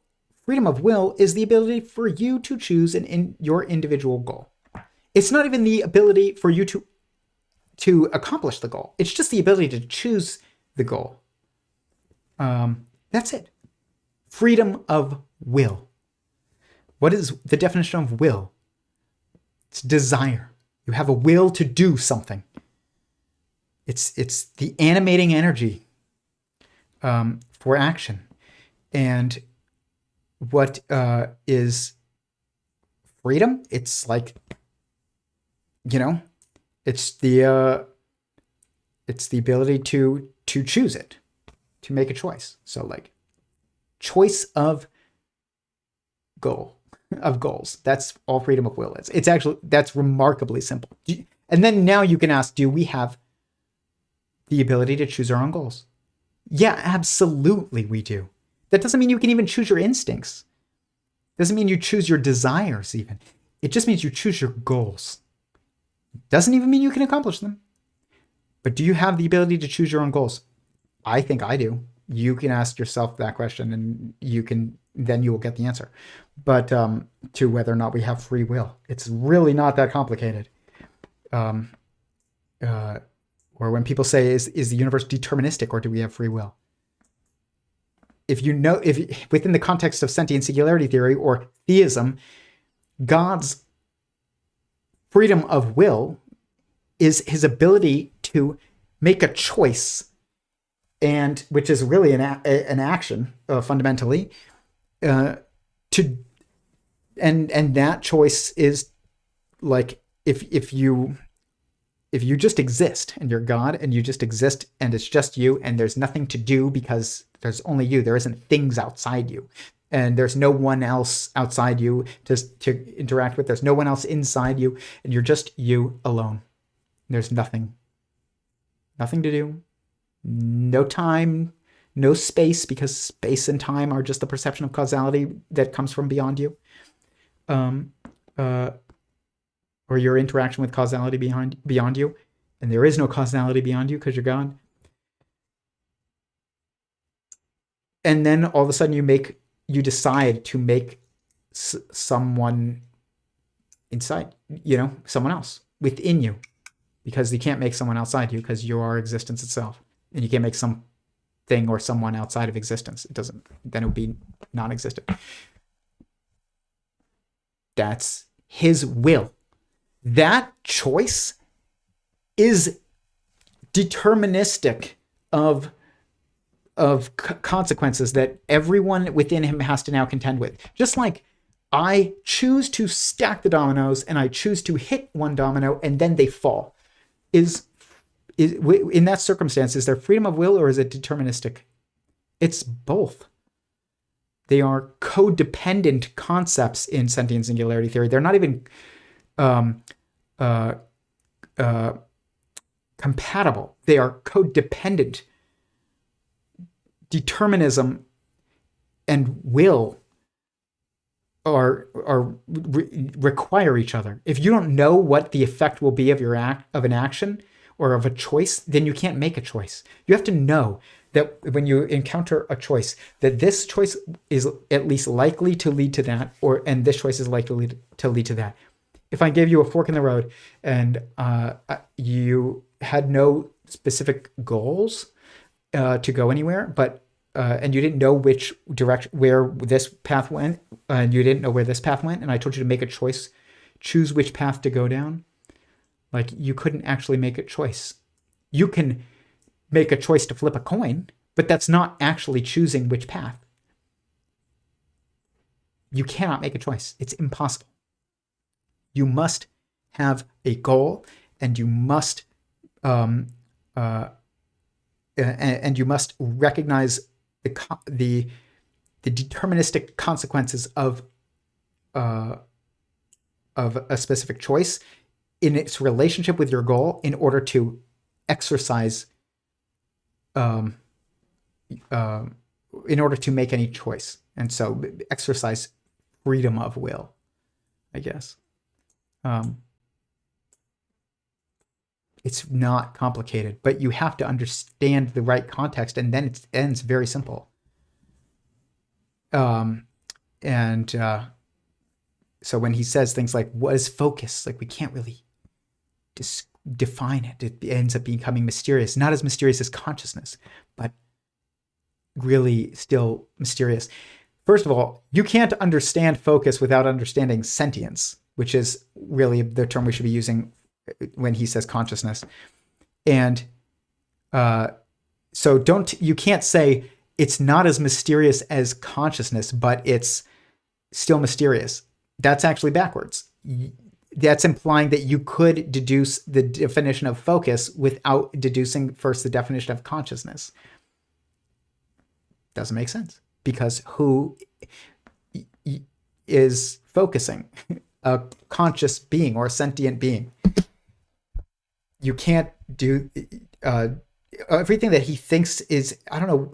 I know where these assumptions that he has are coming from. They're coming from a backwards metaphysics. And so they are backwards assumptions. And he does, to give him some credit, even though I'm not just trying to rip him, he is humble enough to admit that he doesn't really know whether or not what he's saying is true. He says it multiple times throughout this, but he also but he also tries to make the case why he thinks these things are true, but doesn't realize that he's not actually making any arguments at all for them. But he thinks he is, which is like just a fascinating place to be. It shows a humble man, which is great. It's the most important quality you could have, who is extremely lost, and so lost he doesn't know it. And humility is the quality that you need in order to even start entertaining the idea that you might be lost. You will never even consider the fact that you might be consider the possibility that you might be lost, you might be wrong, without humility. Like, honestly consider it. Everybody says they think they consider it, but it's an action that you have to take. It takes effort. It's not like something that you just, it doesn't seem likely. It's like, have you looked for evidence of the opposite of your default assumption? Because if not, then you haven't actually thought about it. Let's wrap up. But there are lots of ways to study. I mean, it's one of the classic paradigms. Indeed, as you said, you can pay attention to different streams of sensory information, and that will make a difference to what you can remember, to what you do, and so on, many things. Mm-hmm. It is, I think... You cannot understand focus without the concept of will and understanding the concept of will and the concept of sentience. Will is a chosen focus. The exercising of freedom of will, the making choosing a goal is an attempt at focusing, and sentience is the nature of sentient being is that it feels, and your focus is going to be dependent upon your goal, your true goal, not your stated goal, but your true goal. Like, I am somebody who, when I have something I need to do, but I don't want to do it, I distract myself with doing all kinds of things that are sometimes very productive, but they're not what I actually need to do right now. And it's kind of just an evasive, instinctual behavior that I know that I do. A lot of people do it. I think everybody does it to some degree, but I really can do it.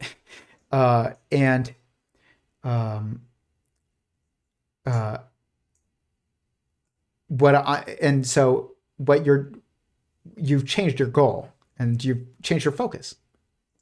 And what you can focus on regarding what is information streams, that which is kind of separate from like focus on like goal, which is what contextualizes how you interpret the information streams that you are incorporating,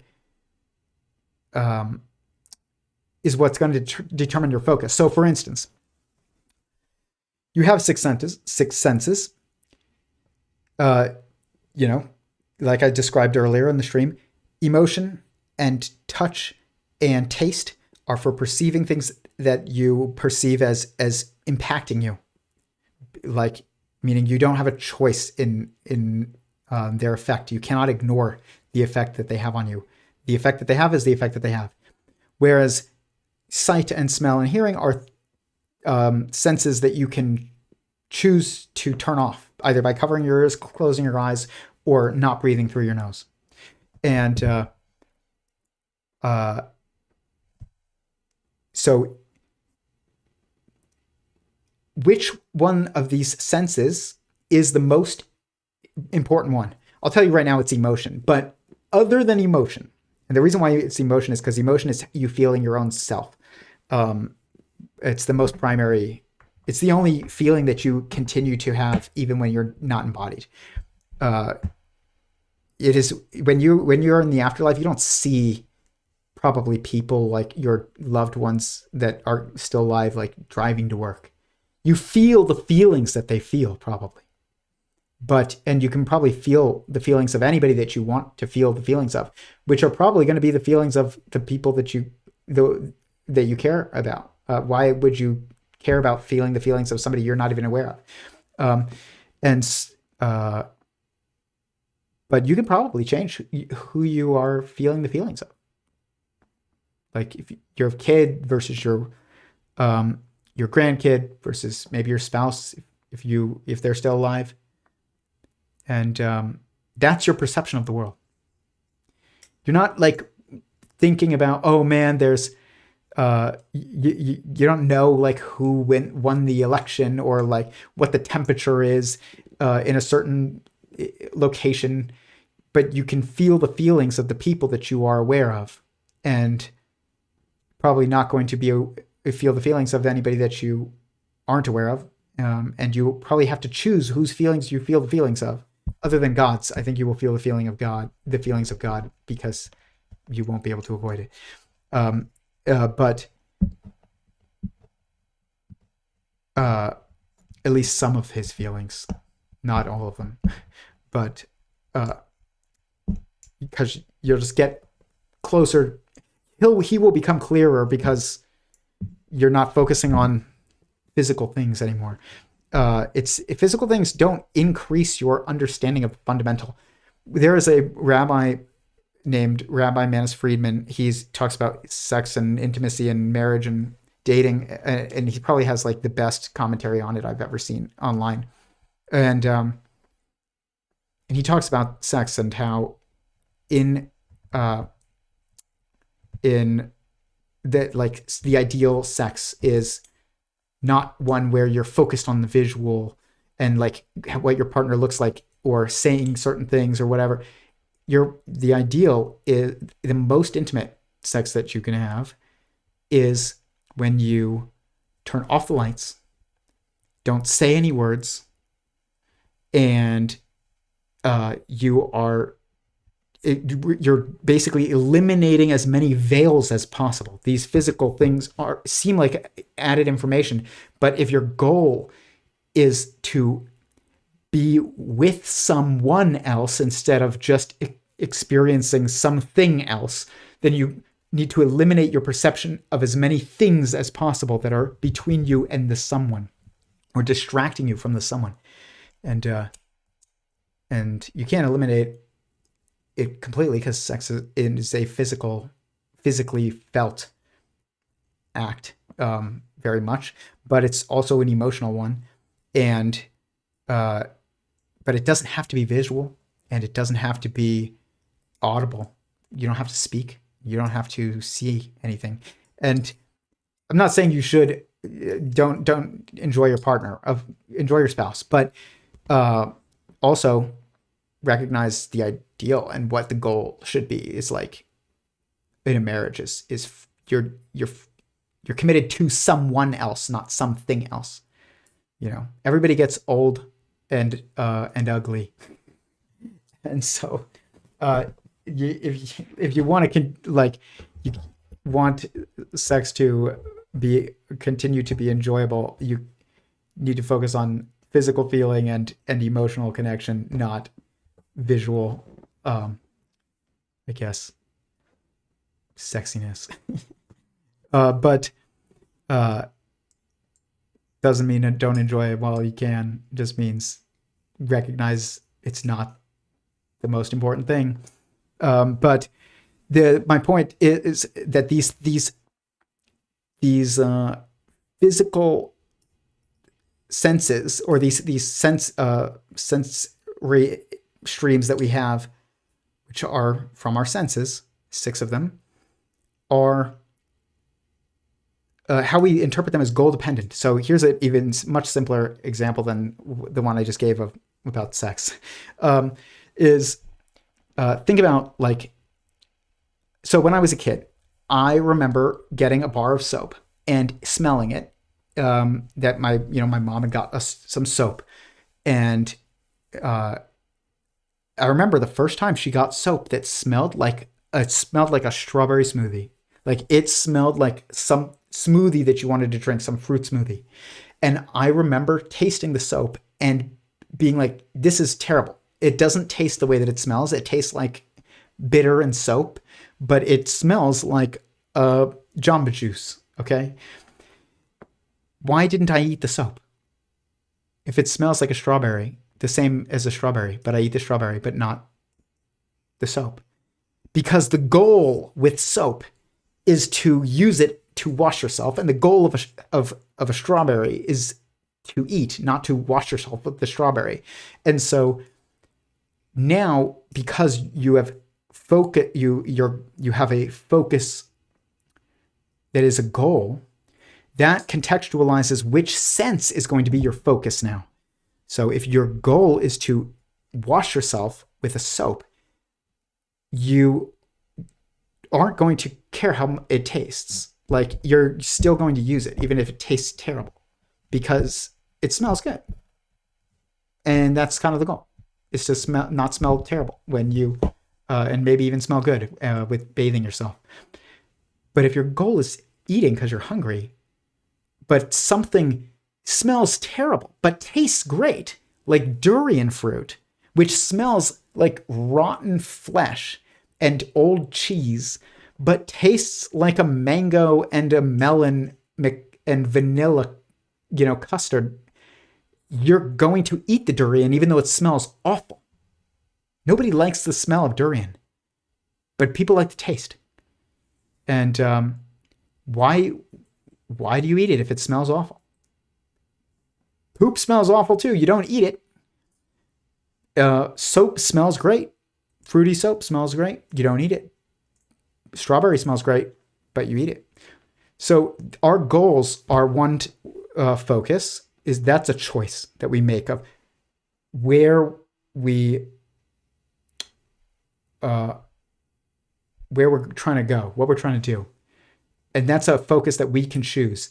But once you choose your goal, what is determined by after that choice, that exercising of freedom of will, the determinism that follows is dependent upon the choice, which is and that determinism dictates which sensory stream you're prioritizing when you are processing the information that you are processing.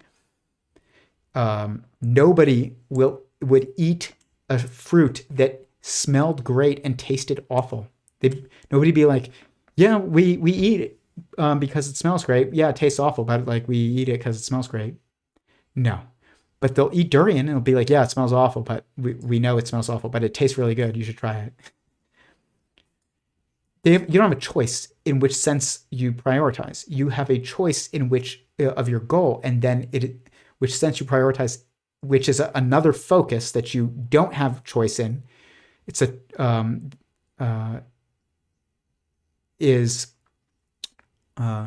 is a consequence. So this is like remarkably simple, actually, and really I think understandable. Let me know in the chat or in the comments if it is to you, or if I'm so lost that I don't realize it in my explanations. But have you ever eaten anything that doesn't smell good but it tastes great, like cheese? I don't think cheese smells good. I don't think all cheese smells awful, but like some of them do.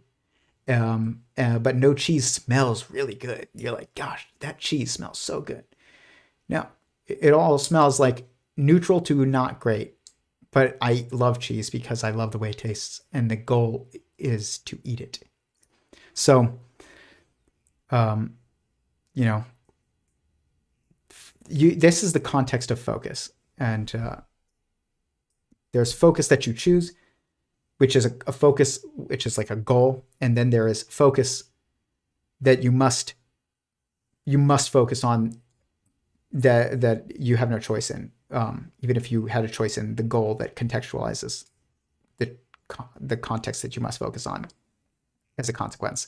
But what is interesting is that if you try and focus on your focusing, if you're sitting there, and as somebody who was like always told that they had, learning disabilities and everything, even though I think that's just nonsense. I think it's all context dependent, right? Because I can learn about a subject that I'm interested in very, very well, much better than most people. But if I'm not interested in it, I am going to be the worst in the class, like Spanish. But it's not a learning disability if you choose not to do your homework because you're not interested in it. It's just you chose your goal, and now you have a consequence. But I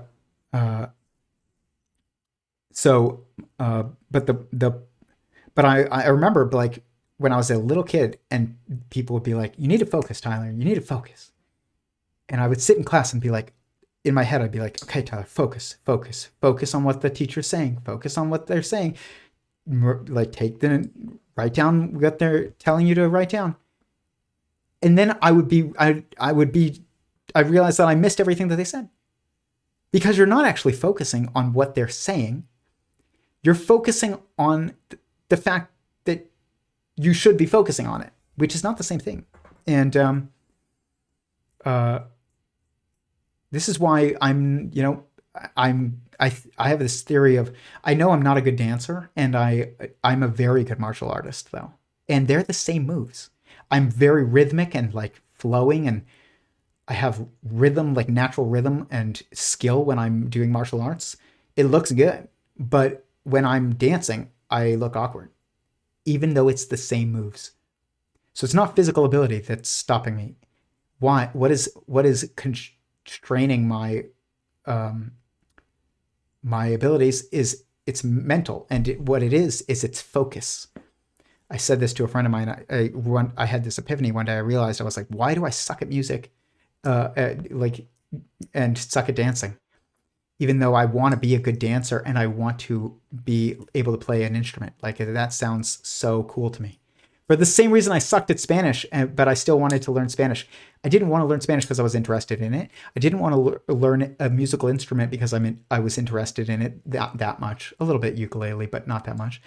And I didn't want to learn how to dance because I find it fun.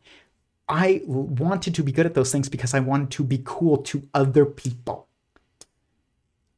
That is not if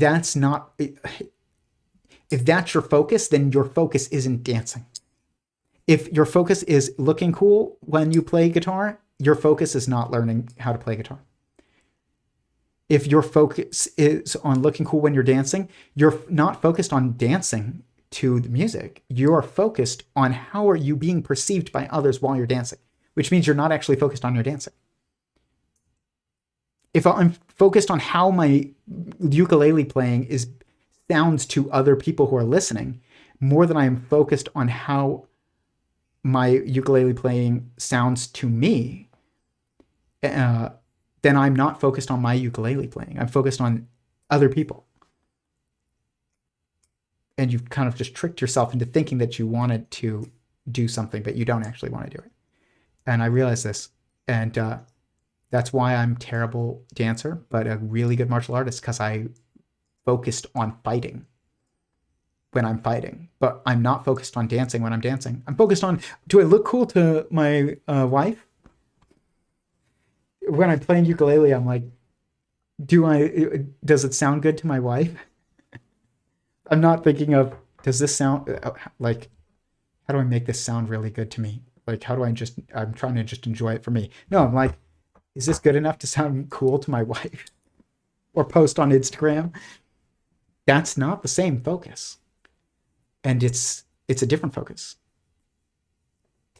because it's a different goal.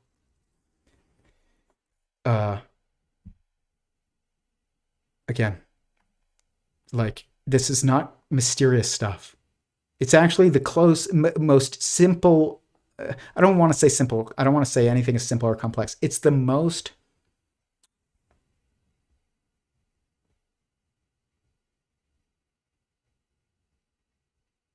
Yeah, I mean, maybe I'll say simple.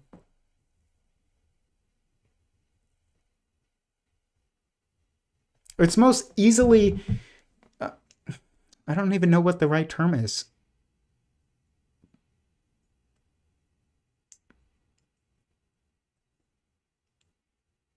Yeah.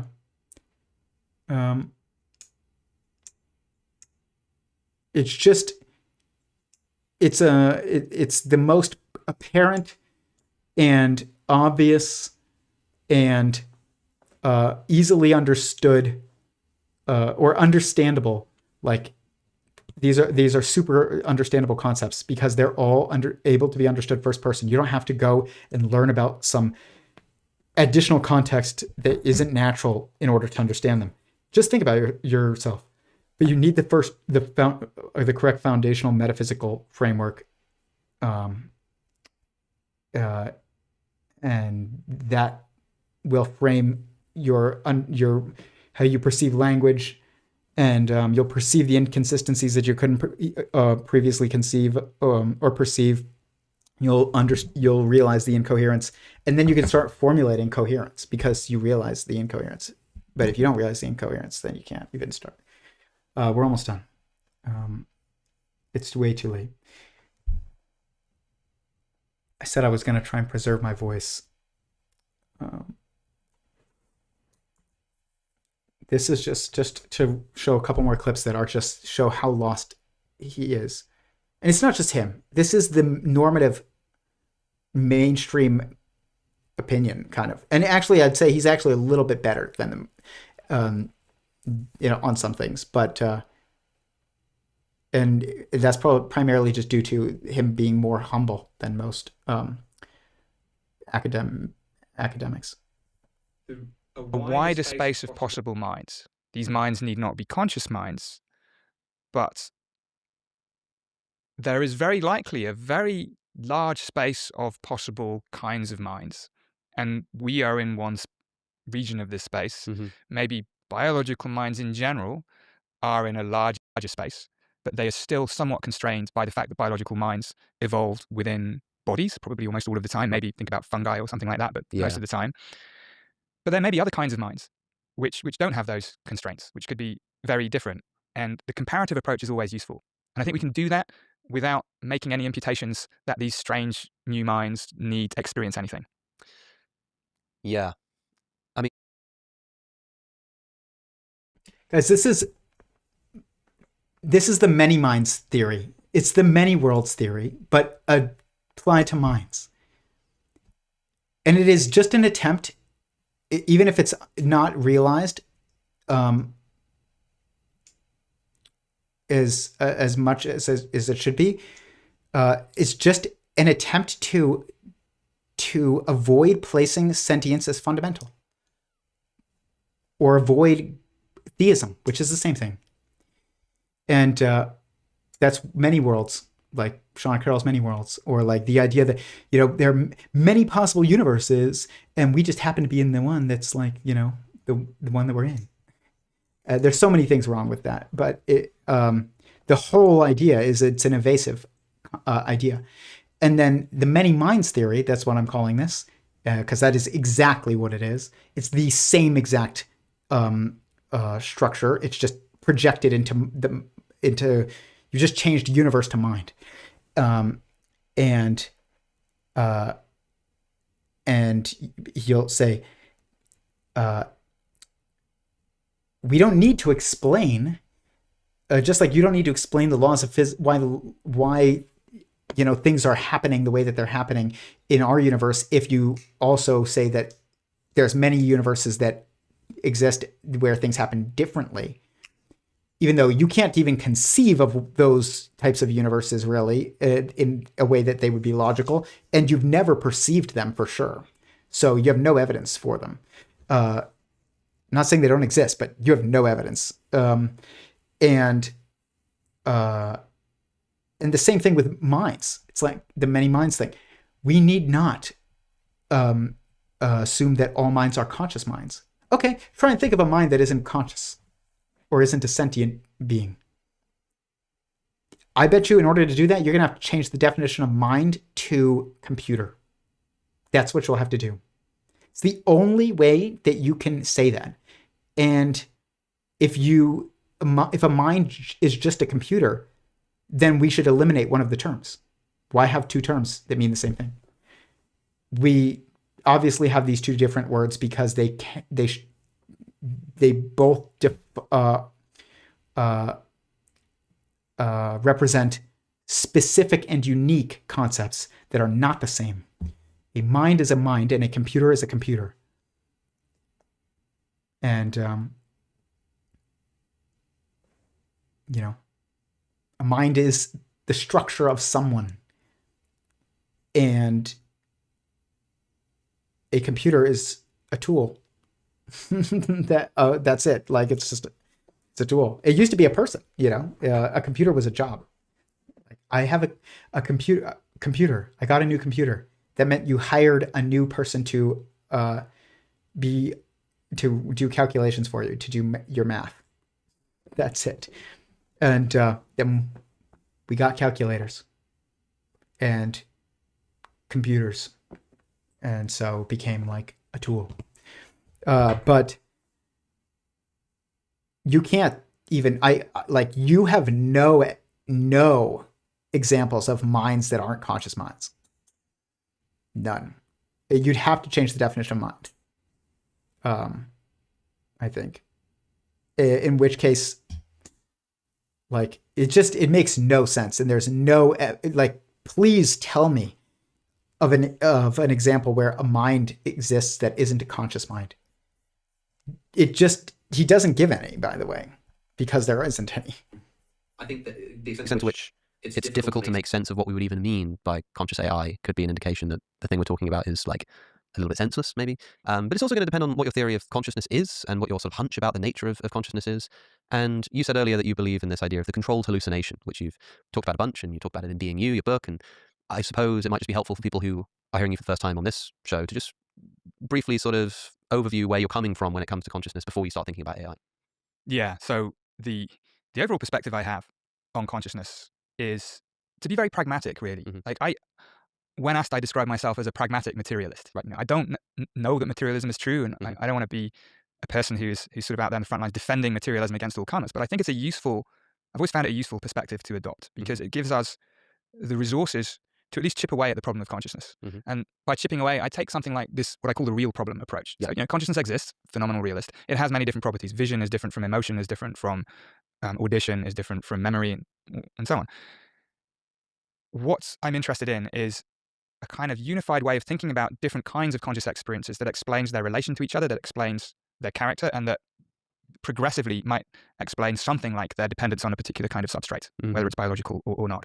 The controlled hallucination view is an expression of this. It's really a gloss on a pretty old idea, which is perception as inference, which goes back to, in philosophy, back to Kant at least, and the idea that there's a noumenon and a phenomenon, and then in psychology to Hermann von Helmholtz, who was the first person to talk about perception as a process of unconscious inference. So the brain is engaged in trying to infer the causes of sensory signals, but all of that goes on under the hood. It's not even unconscious perception.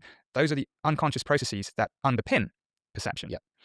And what we're aware of is the brain's best guess, the brain's what the brain comes to as the most likely interpretation of the causes of the sensory signals that it gets. That's why I call it a controlled hallucination. And it kind of flips what used to be the textbook view of perception on its head. It's classical to think about perception as a process of reading out the world in this outside-in direction. Information comes into the eyes and is read out by the brain, and you get deeper and deeper, and it reads out more and more complex things. This view goes the other way, and it says the content of our experience, even though it seems to be out there and we sort of passively register it, no, we actively generate it, and the sensory signals are used to calibrate these predictions so that they're useful for the organism. Yeah, and some of the classic.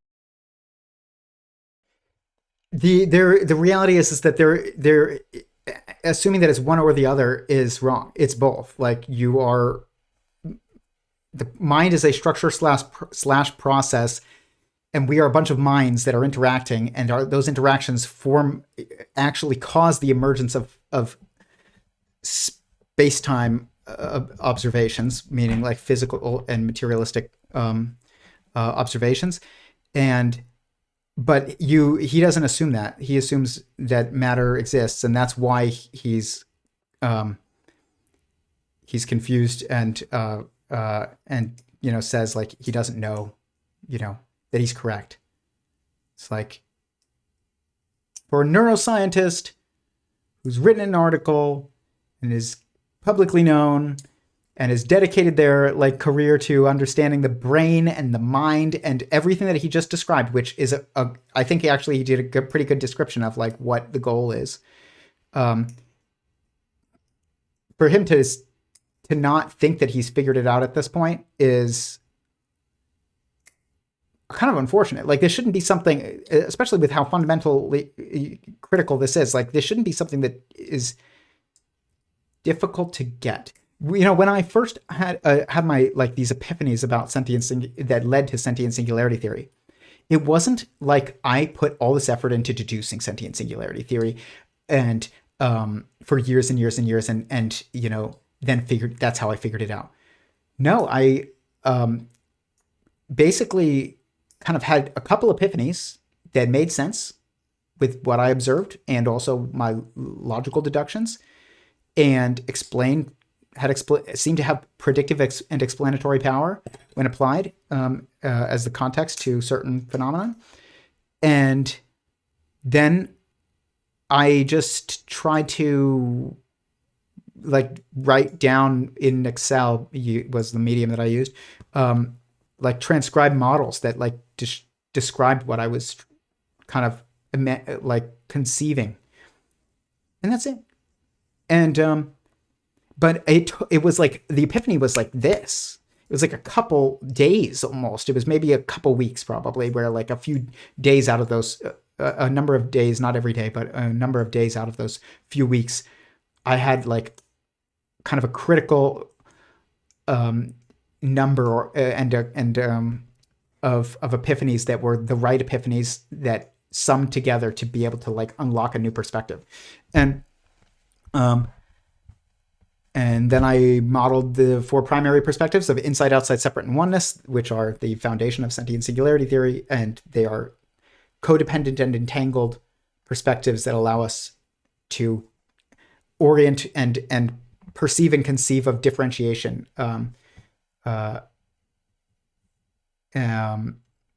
between us and others, and us and the world, and the different parts of things, like my daughter, seeing wheels on on a car, and it's like they're separate and one with the car, because they are within the car. A bedroom is it separate from the house or one with the house? It's inside the house, so it's separate and one with the house. This is your cells are within you. Are they separate from you, or are they one with you? They're separate and one with you. This is the four primary perspectives. And after I did this, this unlocked everything. And then I made this, which is like an information processing model. It's just a model. And then that led to, the total, model basically of sentient singularity theory, which is a cosmological and cosmogenic model. But it was like very short amount of time that led to my ability to do this. It took a long time to actually deduce how to like to transcribe the models, but like the concepts and the perspective was instant. And to show how instant, I to describe the day that I like realized what I had done, even though I didn't have the goal of it, and I still, even after this, did not come up with the name Sentient Singularity Theory because I didn't want to add another theory into the pot. I felt like it was going to be the same as other people's theories, and I thought that I didn't really have, like, it didn't make sense to add another one. It would take away from our, make it us further from getting to the, like, deciding on the one to go with as the most fundamental theory. If I had my own name, I just wanted to like contribute my models to other people's theories that were aligned. And then I eventually realized that nobody's name of their theory was fundamental and complete enough and fundamental enough. And that's why none of them have been deduced or kind of have won. It's like string theory. Strings of what? You know, geometric unity. What's being geometrically united? Emergence theory. What is emerging and from what? You know, but sentient singularity theory is a name that I came up with way later because I felt I thought it needed to be there because it was an inevitable description, not because I think it sounds good and it's mine. And if I win, then I sound like, you know, I'm the next Einstein or something. Not, you don't win. Like, many of these theories can be true. It's about like just which ones are contributing what. And nobody had contributed a name that was descriptive. The closest thing that exists is theism. And it's basically theism in a scientific context. It's just a little bit more descriptive of than theism in like technically descriptive, but not as relationally descriptive. That doesn't mean that you can't infer the relational implications from sentient singularity theory. You can, and you can infer the metaphysical, technical implications from theism. But like, it just depends on what's your focus. And honestly, to have a complete view, understanding of existence or of God, you have to feel it and think it. You have to understand it intellectually and in your thoughts. You have to see it confirmed in your experiences, physical experiences, and you have to feel it emotionally. Can't have an understanding with only one of those. But I remember I had this like final epiphany, and I was like, I realized like what dark matter probably is, and which it's probably just the universe moving while we're in it. Every time you move your arm, and all of a sudden there's added movement to the world that your cells exist in, it's dark matter. It's there's no missing particles that we haven't detected. It's like gravity. If you think about what gravity is, really, kind of interactively, gravity is it's causality. You could say it's like the warping of space-time, sure, but it's also what that really means is that it has its observational impacts on time and on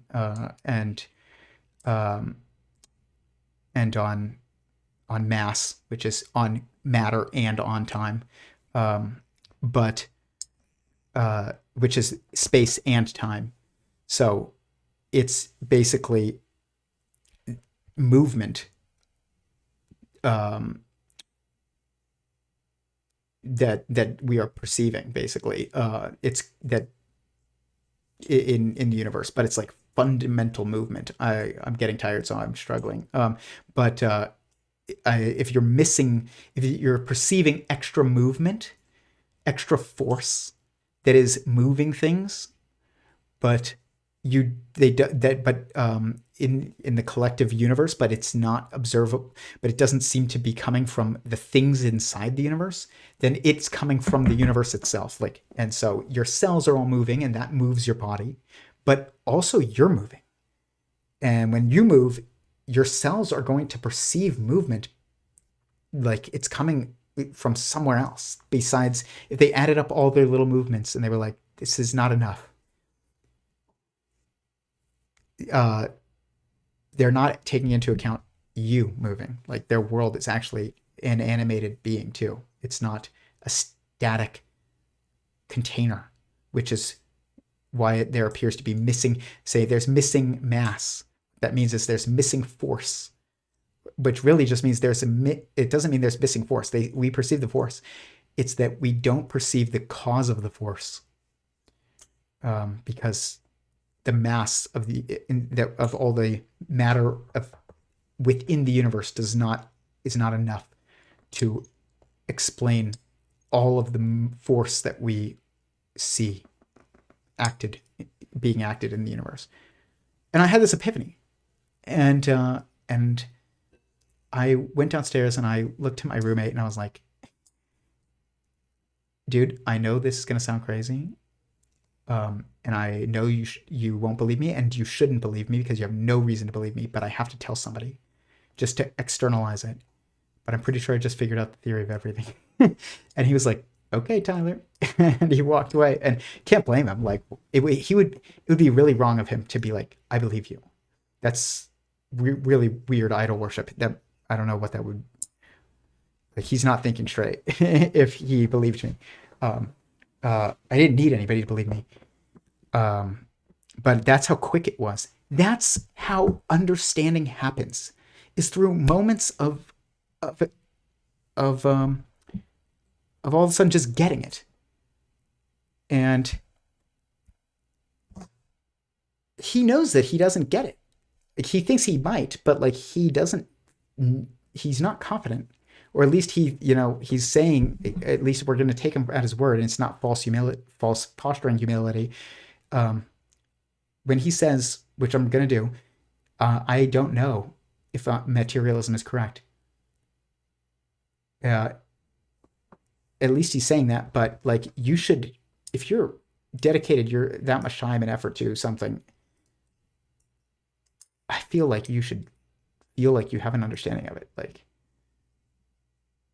you should assume that you're wrong. If you have dedicated that much time and energy, you should assume that you have some fundamental assumption that you hold is incorrect, and it is hindering your ability to make progress. That's what you should assume.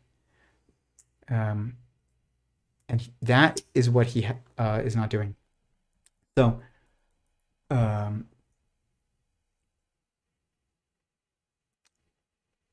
here, last 2 clips, and then we're going to call it. The reason why I've been sort of unconvinced, unimpressed by this view of consciousness that you have is maybe because of the fact that I'm mistaking what your project is. It's a little bit like, if we were talking about music, there's a piano over there, and you could start playing major chords and minor chords, and you could start talking about like how music works. You could start saying that there's like a harmonic series, and like that there are kind of, you could, in terms of strings, like Pythagoras, and there are sort of vibrations, and the ones which are the right sort of frequency of vibration compared to others creates the happy sound and the sad sound. And you can talk about all this stuff. You can talk about artistic input. You can talk about how playing various ways produces different sounds. And you could do all of that and have this whole music theory. You construct the whole of the like any. I will say this, I don't think you could make the theory. I think you could memorize the theory, and I think that's what every physicist has done in mostly today. But they think they understand music. They don't understand music. And there's a scene in Oppenheimer, which is an overrated movie, to be honest. And it really did move me at the end. Like, I was like tearing up because I can really have internalized and understand or I've thought more about than pretty much almost anyone else. Maybe there's a few people, Eric Weinstein or something, that this was also true for, but thought a lot about like, what is the impact going to be of like my work being accepted and then projected. And I actually think it'd be very good for people who are very personally interested in it and actually interested in it for the right reasons. And then actually it's going to be totally misinterpreted by lots of people, which is just the nature of anything that's true, evolution, natural selection. And then all of a sudden, which isn't even a new concept, selective breeding has been happening in humanity since the dawn of civilization. And it's the same thing. It's just, we understood heritability for a long time. But, and also like heritability of traits that are useful. Like they've bred animals for specific traits and plants for specific traits. But like putting it into like the description that Darwin did, probably pretty useful. The problem is then it was taught to a bunch of people who were then taught to regurgitate it to a bunch of people who were taught to memorize it and then posture about it and not actually engage with it on firsthand experiential basis and actually study and watch animals over generations in the wild and in captivity. Something went missing. And the main thing is firsthand experience. And that changed the definition of what it even means to understand. And so now people say things like, I believe in evolution instead of God. And I was one of these people.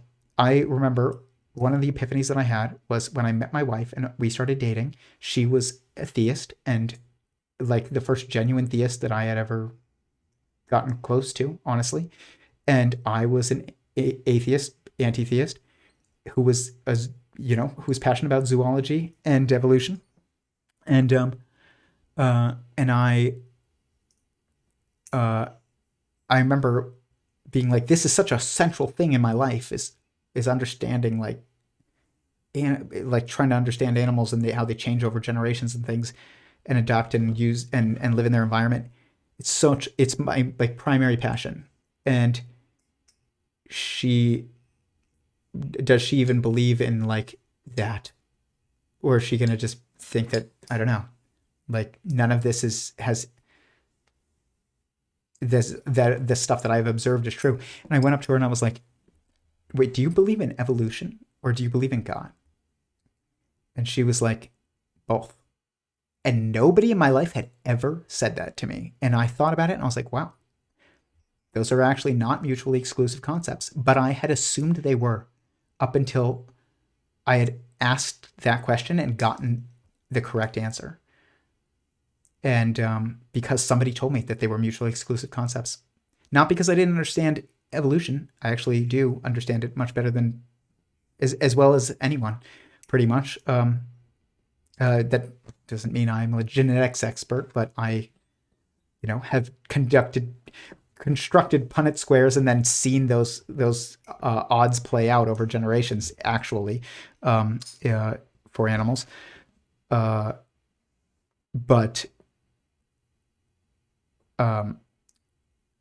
I understand it conceptually very well and personally, but I didn't understand God. I'd taken someone else's word for what it meant to believe in God. And what it meant in my mind was, I don't believe in science, basically, or in adaptation even. And that just goes against even like logic and causality. But also it's predicated on a false idea of what God does and who he is. And that was an epiphany that I had one day. It took a pretty girl. But understanding happens in a moment. It doesn't happen slowly over time. You build the tools slowly over time to get closer to the next moment of understanding. But understanding it's not a process that is gradual. It's a stepped process. But yeah, Alex O'Connor, very unconvinced by the kind of explanation of consciousness by Anil, and he's totally right. And I really appreciate that he called him out. It's so funny. And never once have needed to know or address the question of like, well, what is music? Oh, it's vibrations in the air. That's what's actually happening. It's like, the air is being vibrated and that is hitting your eardrum. You wouldn't need to even address that to have what some people would say is like a theory of music, a complete robust theory of music. But I want to know, what's causing that musical note. I want to know that it's vibrations in the air, right? And I feel like with a lot of so-called theories of consciousness, they're like these theories of music that don't address what the music actually is. And I wonder the extent to which you see your view of consciousness as being one or the other, or both, or whether you would say that you're sort of leaving that question of what it actually is to the side. I think there's a, if I would say that actually, like, the musical note is going to be the context of music is the listener and the player. It's not physics.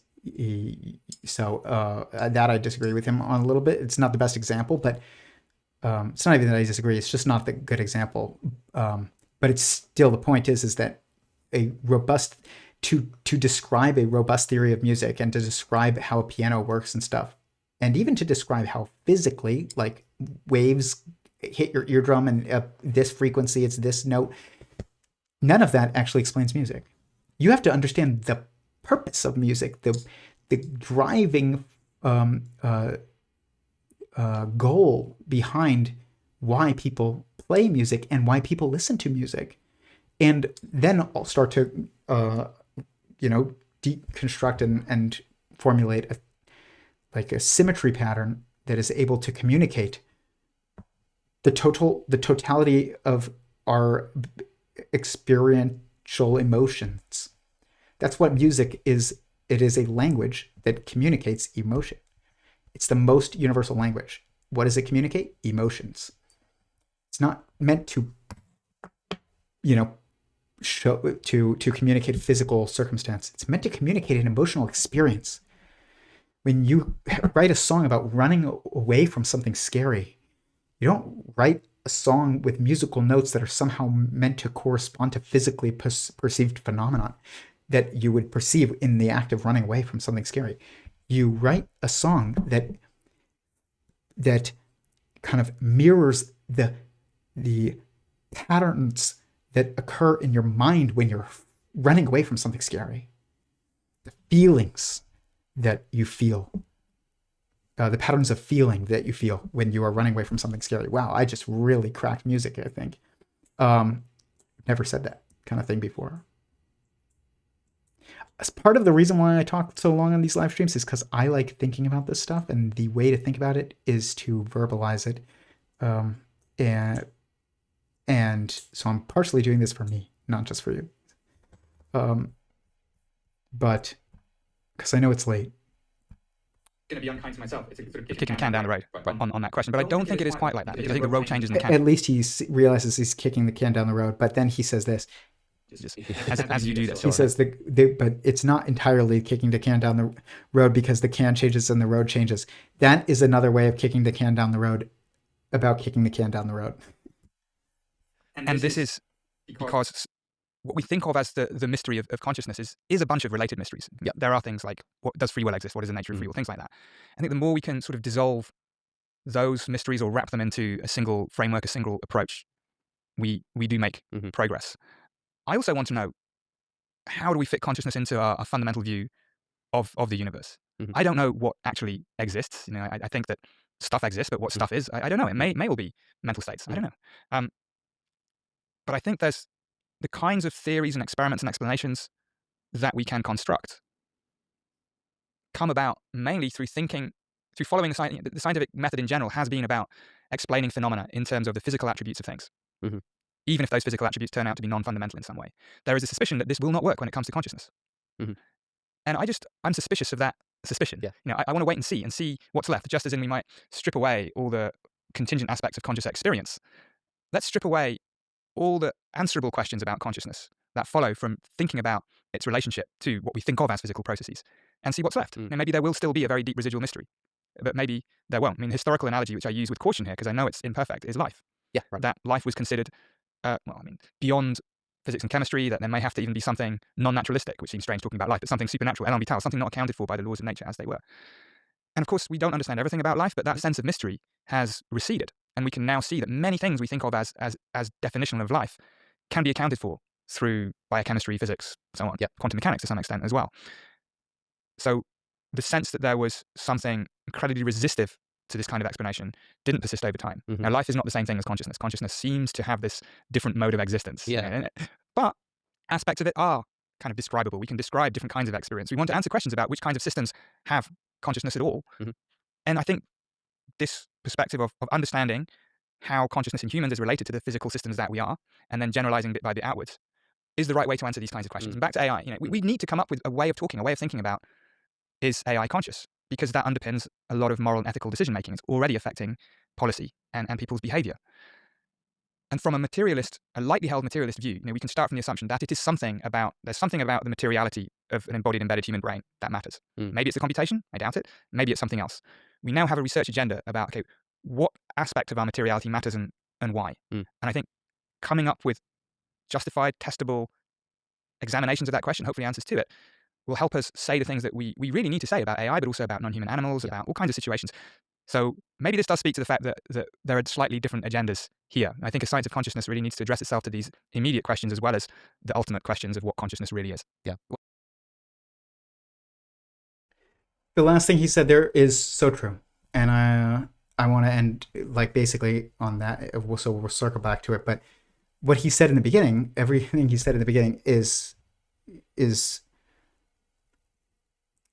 just not. I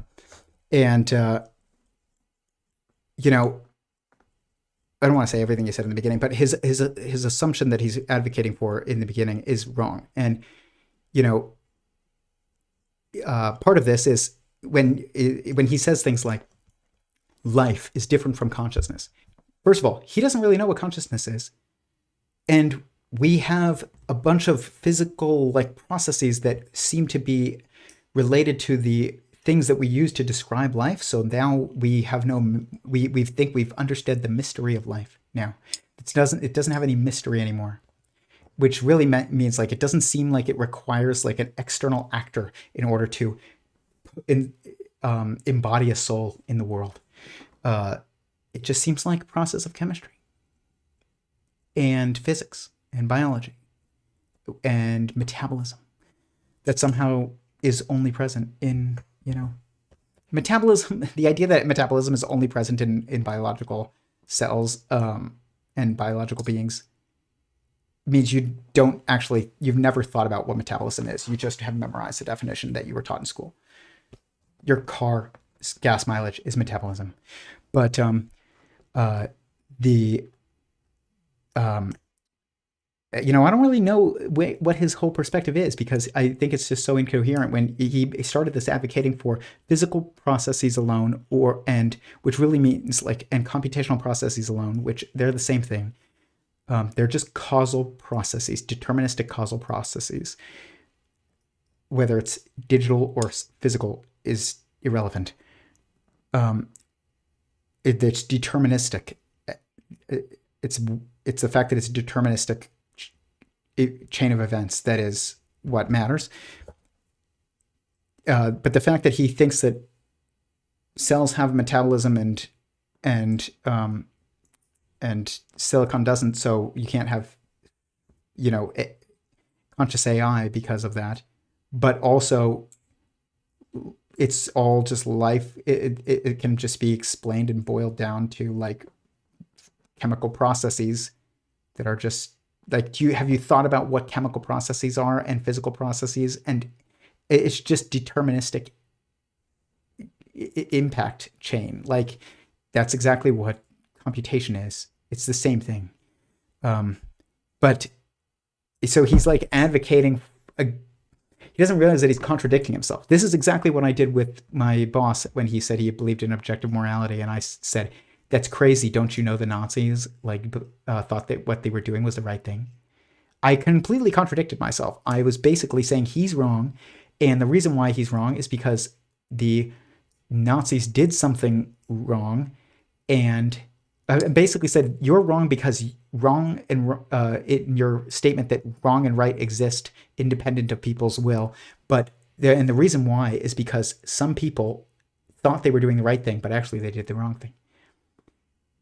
I basically am confirming and claiming that he's wrong, and then woven into my my kind of argument against him is structurally confirmation of what he had actually said, and implicitly in agreement. But then also my explanation or my argument against him isn't even against his argument. Like, it's just totally incoherent. That's if what I just said doesn't make sense, it's because you can't explain incoherence in a coherent way. It's impossible. It's legitimately impossible. I'm not just saying that. Otherwise it wouldn't be incoherent. Go and try and explain chaos to somebody. Tell them what's happening in a situation so chaotic that you don't understand what's happening. Like, tell me what happened. I don't know. Stuff was happening and none of it made sense. Okay. But you can't build organization from chaos.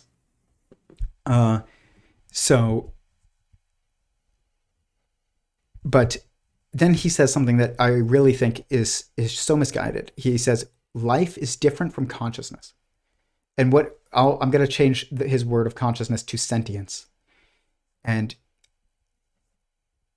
the thing is that you can have a difference between life and sentience, or you can include them. You can nest them, which basically this in a theistic linguistic context, people will say, in a religious context, people will say the afterlife. There's this life, and then there's the afterlife. And that means to them, life means sentience. They are equivalent. But if you don't think that they're the same, then what that means is that sentience includes embodied sentience, which would be life, and also includes not sentience that isn't embodied, which is like, when after you die and you are just still aware, but of emotions, but you're not able to interact anymore. You're in the save space. The question is, like, you don't look at like cellular processes to understand what the definition of life is. That's the issue. If you want to understand the definition of life, no matter what your definition is, and there's really only two possibilities, it's just that are still coherent. And I would say that the best definition of life is probably embodied sentience. Like, so you're not alive anymore after you die, but you are still sentient. Otherwise, sentience and life are synonyms, and there's no reason for a synonym. But that's why there's a qualifier added to the afterlife when people say it. They've just chosen to define life as equivalent to sentience, but which just means you're still able to feel. And you're able to feel when you are embodied and alive, and you're also able to feel after you die. Most people, if you're not deleted by God, or you don't delete yourself by selling your soul, but you will still feel forever, probably. But time doesn't exist anymore because there's no causality for you to perceive in space-time. So forever isn't a long time, but it's not short time. It's not time. You just are. And you are in an ever-present state. You're just feeling the present. And so it's not it's hard for us to conceptualize of that until after we die, because we've never seen it. But because all of our experiences in space-time context until after you die. But then you will see. But the thing is that, like, for him to say define life by any exterior processes or observations is legitimately impossible, because it assumes that you know what's alive and that therefore you can use observation of it to define life. But if you know that it's alive, then you should already have the definition of life. It's nonsensical. You can't assume anything is alive before having a definite, any other things or beings beyond you are alive, until you have a pretty clear understanding of what it means to be alive. And if you want to understand life, you don't look at cells and metabolism and chemistry. You say, am I alive? Yes. What would it mean for me to not be alive? If the answer is I've died and gone to heaven, or in the save space, but I'm still aware, that's the definition of, and I'm still alive, you would say, but I'm in the afterlife, then your definition of life is sentience. If your definition of life ends of your understanding of what would make you alive ends at when you die, then it is embodied sentience that is the definition of life, which I think is the best definition. But they're both coherent, but you have to choose one. And only one of them is not redundant. And you should choose the non-redundant one. I don't know how you can even say, it's so his worldview is so incoherent that he says, I don't know what consciousness is, basically, but it's different from life.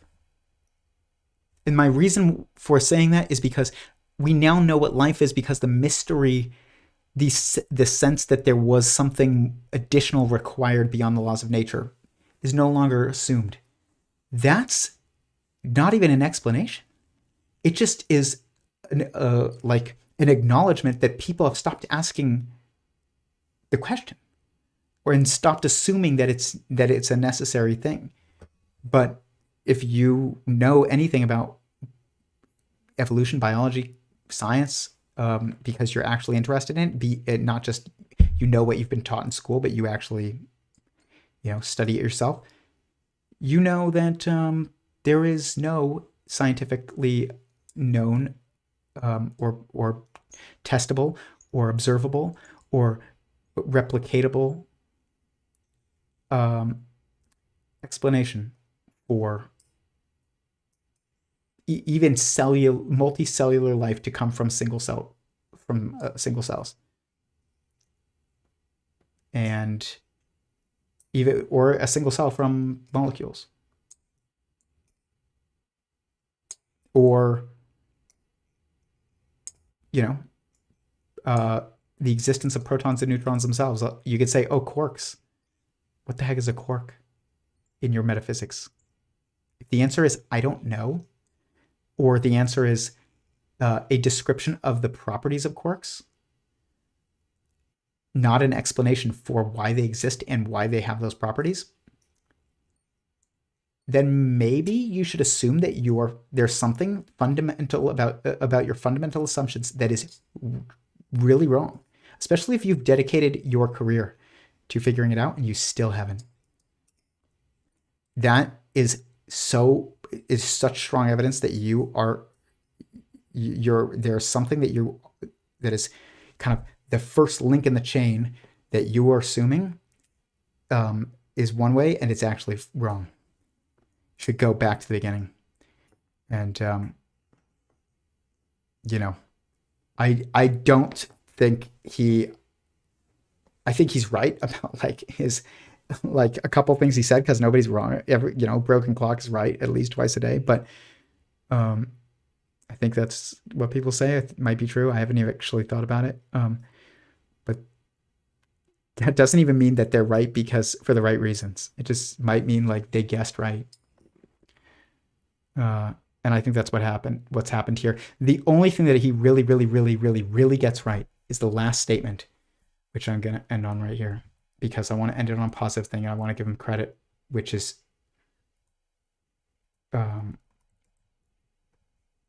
this, which you heard me say. You heard him say already, but I'll show it again. That's AI. We need to come up with a way of talking, a way of thinking about, is AI conscious? Because that underpins a lot of moral and ethical decision making. It's already affecting policy and people's behavior. And from a lightly held materialist view, we can start from the assumption that it is something about, there's something. Everything he says after that is wrong. The assumption that he starts with in that he is wrong. But what is right is what he just said, because LLMs, the information that they take in is linguistic, and the information that they spit out is linguistic, and even visual DNAs or dynamic network algorithms, which AIs like Midjourney and whatever, Claude, ChatGPT, whatever, any of these dynamic network algorithms, whether they're visual, video, image, language, it doesn't matter. It's all the same. We definitely need an accurate metaphysics in order to understand and utilize an accurate or true linguistic framework for communicating the truth. They all depend on each other. You cannot know what words to use if you don't know the context of sentience and fundamental nature of existence, if existence is sentient fundamentally. And you need because you need the right words in order to communicate the right concepts and to ask the right questions and get the right answers. And we can't even do any of that. So people focus on marketing and they say ChatGPT agent, and now there's AI agents, and the definition of agency has been changed because the definition of agent has been changed because marketing, instead of like true context. And then if the definition of agency dissolves, you will dissolve the definition of morality. You will. And that's really bad. It's really bad for everyone. Anyways, thank you, everyone. Credit to Alex O'Connor for having these conversations and being honest with the people as he has these conversations. It's been fascinating to watch his journey. Thank you to Anil Seth as well. You can read his full article linked below. Thank you to everybody for listening. I will have an announcement next week. It is a big one. And but until then, I will see you next time. Peace.